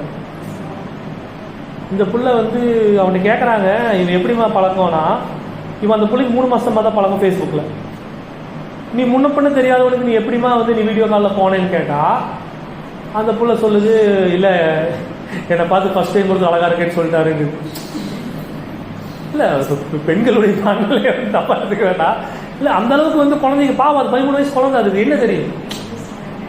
அப்போ நிறைய விஷயங்கள் இருக்குங்க. நம்ம ஒரு சில விஷயங்களை சொல்ல முடியாது, எல்லாம் பாதுகாக்கணும். ஆனால் சிக்கல் நிறையா இருக்கு. நீங்கள் குழந்தைகளை வந்து ரொம்ப கவனமாக வளர்க்க வேண்டிய ஒரு கட்டாயத்தில் நிற்கிறோம் நம்ம, சரியா? அப்போ அதனால அது சோசியல் மீடியாவில் ஷேர் பண்ணுற விஷயங்களை வந்து முடிஞ்ச வரைக்கும் தவிர்த்துக்குங்க. அப்படியே பகிர்ந்தாலும் ரொம்ப லிமிட்டடாக என்ன முடியுமோ அது பகிர்ந்துங்க. உங்கள் பர்சனல் விவரங்கள், அதாவது உங்களுடைய டேட் ஆஃப் பர்த்து, உங்கள் ஃபோன் நம்பரு, உங்கள் பேர், உங்கள் சம்மந்தப்பட்ட ஃபோட்டோ, உங்கள் ஆதார் நம்பரு, நீங்கள் உங்கள் குடும்பம் யாரோடது எங்கேயுமே பகிர்ந்துடாது. அது வந்து ரொம்ப தெளிவாக இருக்கும். ரெண்டாவது, நீங்கள் நிறைய இடத்துல பாஸ்வேர்டு போடுவீங்க. அது இமெயில் அக்கௌண்ட்டுக்காக இருக்கட்டும், இல்லை உங்கள் செல்ஃபோனுக்காக இருக்கட்டும். இந்த மாதிரி சும்மா நம்பரில் போட வேண்டாம். இப்படி 1 2 3 4 உங்கள் டேட் ஆஃப் பர்த் அதெல்லாம் இல்லை. முடிஞ்ச வரைக்கும் வார்த்தைகள்லாம் மிக்ஸ் பண்ணி போடுங்க, ஒரு ஸ்பெஷல் கேரக்டர்லாம் வச்சு. ஏன்னா அந்த மாதிரி பாஸ்வேர்டு ஈஸியாக திருடிட முடியும். எல்லாத்துக்குமே டூல்ஸ் இருக்கு. அதனால பாஸ்வேர்டு வந்து முடிஞ்ச வரைக்கும் எந்த அளவுக்கு செக்யூர்டா போட முடியுமோ போடு. அதாவது 4 லெட்டர் இருக்கணும், 2 நம்பர் இருக்கணும், ஒரு ஸ்பெஷல் கேரக்டர் இருக்கணும். அந்த மாதிரி மிக்ஸ்டா போடும்போது சீக்கிரம் திருட முடியாது. நம்பர் மட்டுமே போட்டால் ஈஸியா திருடிட முடியும். சரியா? ரெண்டாவது, உங்களுக்கு ஒரு ஆபத்து ஏற்படுது, உங்களுக்கு வந்து இந்த மாதிரி பிரச்சனை நடக்குது அப்படின்னா முதல்ல பொறுமையா இருக்கிறதுக்கு, இம்மிடியேட்டா ரியாக்ட் ஆகாது. ஏதோ ஒரு பிரச்சனை உங்களுக்கு அந்த மாதிரி பிரச்சனை சம்மந்தப்பட்ட பிரச்சனை வருதுன்னா பொறுமையா இருந்துட்டு அந்த துறை சார்ந்த வல்லுநர்கள்ட்ட வந்து ஆலோசனை கேளு. தவறுகளே இருந்தாலும் பரவாயில்ல. நான் என்ன சொல்றேன்னா, ஏன்னா சிக்கலே வந்து நம்ம ரியாக்ட் ஆகிறதா இருக்கு. எந்த ஒரு பிரச்சனைக்கு இம்மிடியேட்டா ரியாக்ட் ஆக கூடாது. அதே மாதிரி இங்க கீழே கிடைக்கிற பென் டிரைவு இல்லை மற்ற டிவைசஸ் எல்லாம் உங்க போன்ல குத்துறது, கம்ப்யூட்டர்ல குத்துறது இதெல்லாம் தவிர்க்குது. ஏன்னா அதுக்குள்ள வைரஸ் இருக்கும், நீங்க குத்துனா டேட்டாவை எடுத்துருவோம். அந்த மாதிரிலாம் சிக்கல் இருக்கு.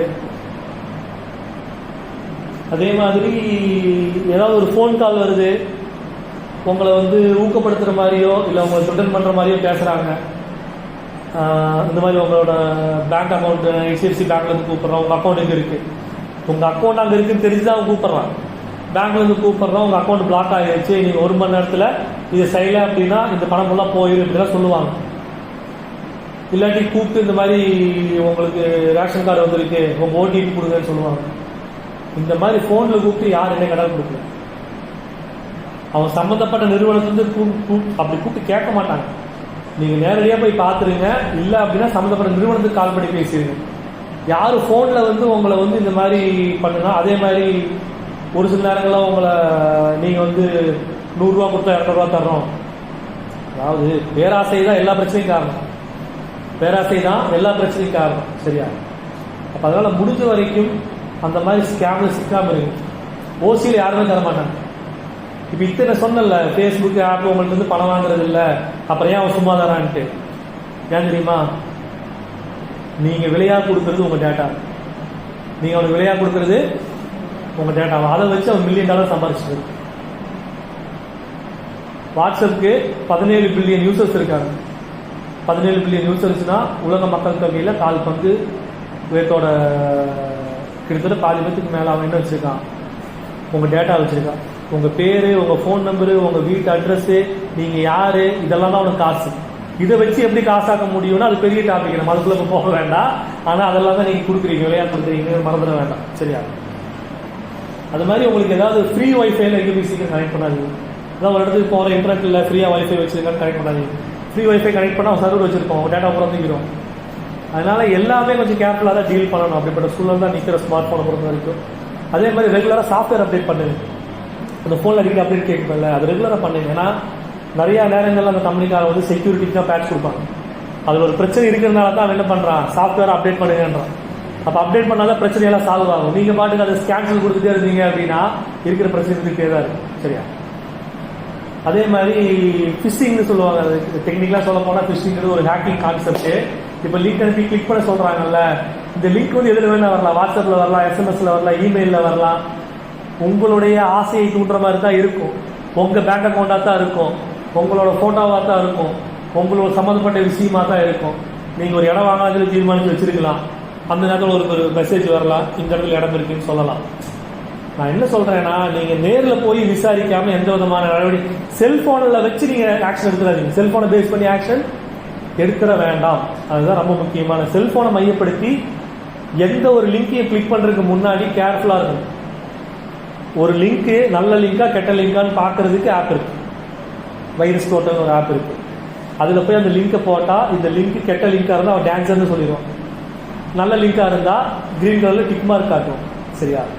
அப்ப அந்த லிங்க் நல்ல லிங்கா கெட்ட லிங்கான்னு பார்த்து தான் கிளிக் பண்ணணும். வந்த லிங்க் பூரா தயவு செஞ்சு கிளிக் பண்ணாதீங்க. அதுல சிக்கல் இருக்கு. அப்படி உங்களுக்கு வந்து கிளிக் பண்ணணுங்கிற ஆசை இருந்துச்சுன்னா அது ஒரு கம்ப்யூட்டர்ல கிளிக் பண்ணுங்க, செல்போன்ல கிளிக் பண்ணுங்க. சரியா? அதே மாதிரி இந்த ஆன்லைன்ல டவுன்லோட் பண்ற சினிமாக்கள் எல்லாம் இருக்குல்ல, அதுலயும் வந்து கொஞ்சம் கேர்ஃபுல்லா இருங்க. அதே மாதிரி உங்க செல்போனை விற்கிறீங்க, யாராவது ஒருத்தர் வாங்குறாங்க, இல்லை ஆன்லைன்ல எக்ஸ்சேஞ்ச் போடுறீங்கன்னா தயவு செஞ்சு உங்களுடைய டேட்டாவெல்லாம் டெலிட் பண்ணி விட்டு அப்புறம் கொடுங்க. இன்னைக்கு பெரிய திருடனே மொபைல் கடைக்காரன் தான். பெரிய திருடனே உங்க செல்போனை மட்டும் சர்வீஸ் கொடுக்குறீங்க, ஒண்ணுமே பெரிய விஷயம் இல்லை. அவன் 2 நிமிஷம் அவன் கேபிள் தூக்கி உள்ள சொல்லுனானா உங்க மொபைலுக்கு அத்தனை டேட்டா அவன் காட் பண்ணிடுவான். மொபைலுக்கு அத்தனை டேட்டாவும் காட் பண்ணிடுவான். உங்களுக்கு மொபைலை சரி பண்ணி கையில் கொடுத்து கழிச்சு விட்டுருவாங்க, நீங்களும் மொபைல் சரியாயிடுச்சு வந்துடுவீங்க. ஆனால் அந்த மொபைல் இருக்கக்கூடிய விஷயங்கள் இன்னொருத்தருக்கு பகிரப்பட்டிருக்கு. இன்னைக்கு நிறைய மொபைல் கடைக்காரங்க வேலை செய்யறாங்க, மக்களுடைய டேட்டாவை திருடுறாங்க, அதை வச்சு நிறைய மிஸ்யூஸ் பண்றாங்க, அதை நிறைய பக்கம் விற்கிறாங்க. அதனால ஒரு செல்போனை சர்வீஸுக்கு கொடுத்தாலோ இல்லை ஒரு செல்போனை வந்து நீங்கள் வந்து மற்ற விற்கிற மாதிரி இருந்தாலோ அதில் ஆப்ஷன் இருக்கு டெஸ்ட்ராய் டேட்டான்னு சொல்லி, அதை கிளிக் பண்ணால் டேட்டா எல்லாமே டெலிட் ஆகிடும், அதுக்கப்புறம் கொடுக்கும்.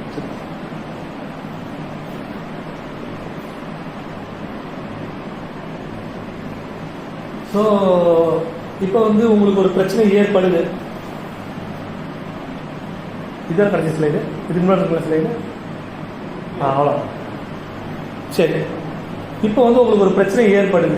இந்த பிரச்சனை எப்படி கையாகும்?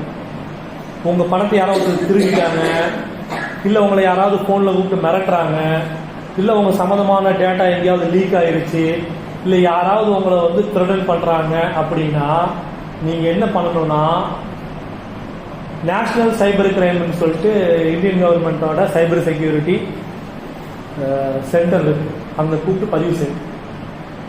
பணம் வந்து உங்க போன்ல திருட்டு போயிருந்துச்சுன்னா திருட்டு போன 42 மணி நேரத்துக்குள்ள நீங்க கேஸை பதிவு செஞ்சா அந்த பணத்தை திரும்ப எடுத்துடலாம்.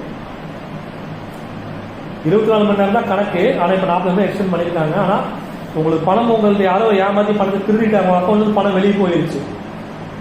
இந்த பணம் வெளியே போன 24 மணி நேரத்துல இருந்து 42 மணி நேரத்துக்குள்ள நீங்க வந்து பதிவை ஒரு டிக்கெட் கிரியேட் அந்த நம்பருக்கு கூப்பிட்டு இந்த மாதிரி சொல்லணும், இப்படி பிரச்சனை ஆகிப்போச்சு, அவங்க டிக்கெட் கிரியேட் பண்ணிடுவாங்க. அந்த பணத்தை வந்து திரும்ப வாங்கி நிறைய பேருக்கு வாங்கி கொடுத்துருக்காங்க அந்த மாதிரி. ஏன்னா பேங்க்ல வந்து ஒரு ஸ்டாண்டர்ட் இருக்கு, ஒரு பேங்க்ல இருந்து வெளியே போன பணம் வந்து அவங்க ஹோல்ட் பண்ணுவாங்க, அது எங்க போச்சுங்கிற ட்ரேஸ் அவங்களுக்கு இருக்கும், அதை அவங்க திரும்ப எடுக்க முடியும். 42 மணி நேரத்துக்கு அப்புறம் அந்த ட்ரேஸ் இருக்கும். அப்ப அதனால அவங்களால அந்த பணத்தை வந்து திரும்ப வாங்கி கொடுக்க முடியும். ஸோ அந்த 1930ங்கிற ஃபோன் நம்பருக்கு கால் பண்ணி பதிவு செய்யலாம், இல்லை cybercrime.gov.in வெப்சைட்ல போயும் உங்களுடைய புகார்களை வந்து பதிவு செய்யலாம். அது என்ன பிரச்சனையா இருந்தாலும் சரி, அதில் பதிவு செய்யறது எதுக்காக அப்படின்னா அந்த ஹேக்கரை கண்டுபிடிக்கிறது அப்படிங்கிறது சாதாரண வேலை இல்லை, அதுக்கு வந்து நிறையா பேர் வேலை செய்யணும். அந்த சப்போர்ட் டீமுக்காக தான் எல்லா நாட்டு கவர்மெண்ட்டும் அவங்க நாட்டில் ஒரு சைபர் கிரைம் செல் வச்சிருக்காங்க. அப்படி ஒரு சைபர் கிரைம் செல்லு தான் இது. அந்த சைபர் கிரைம் செல்லில் வந்து நீங்கள் வந்து பதிவு செஞ்சுட்டீங்க அப்படின்னா உங்களுக்கு வந்து அவங்க வந்து அந்த சப்போர்ட் பண்ணுவாங்க.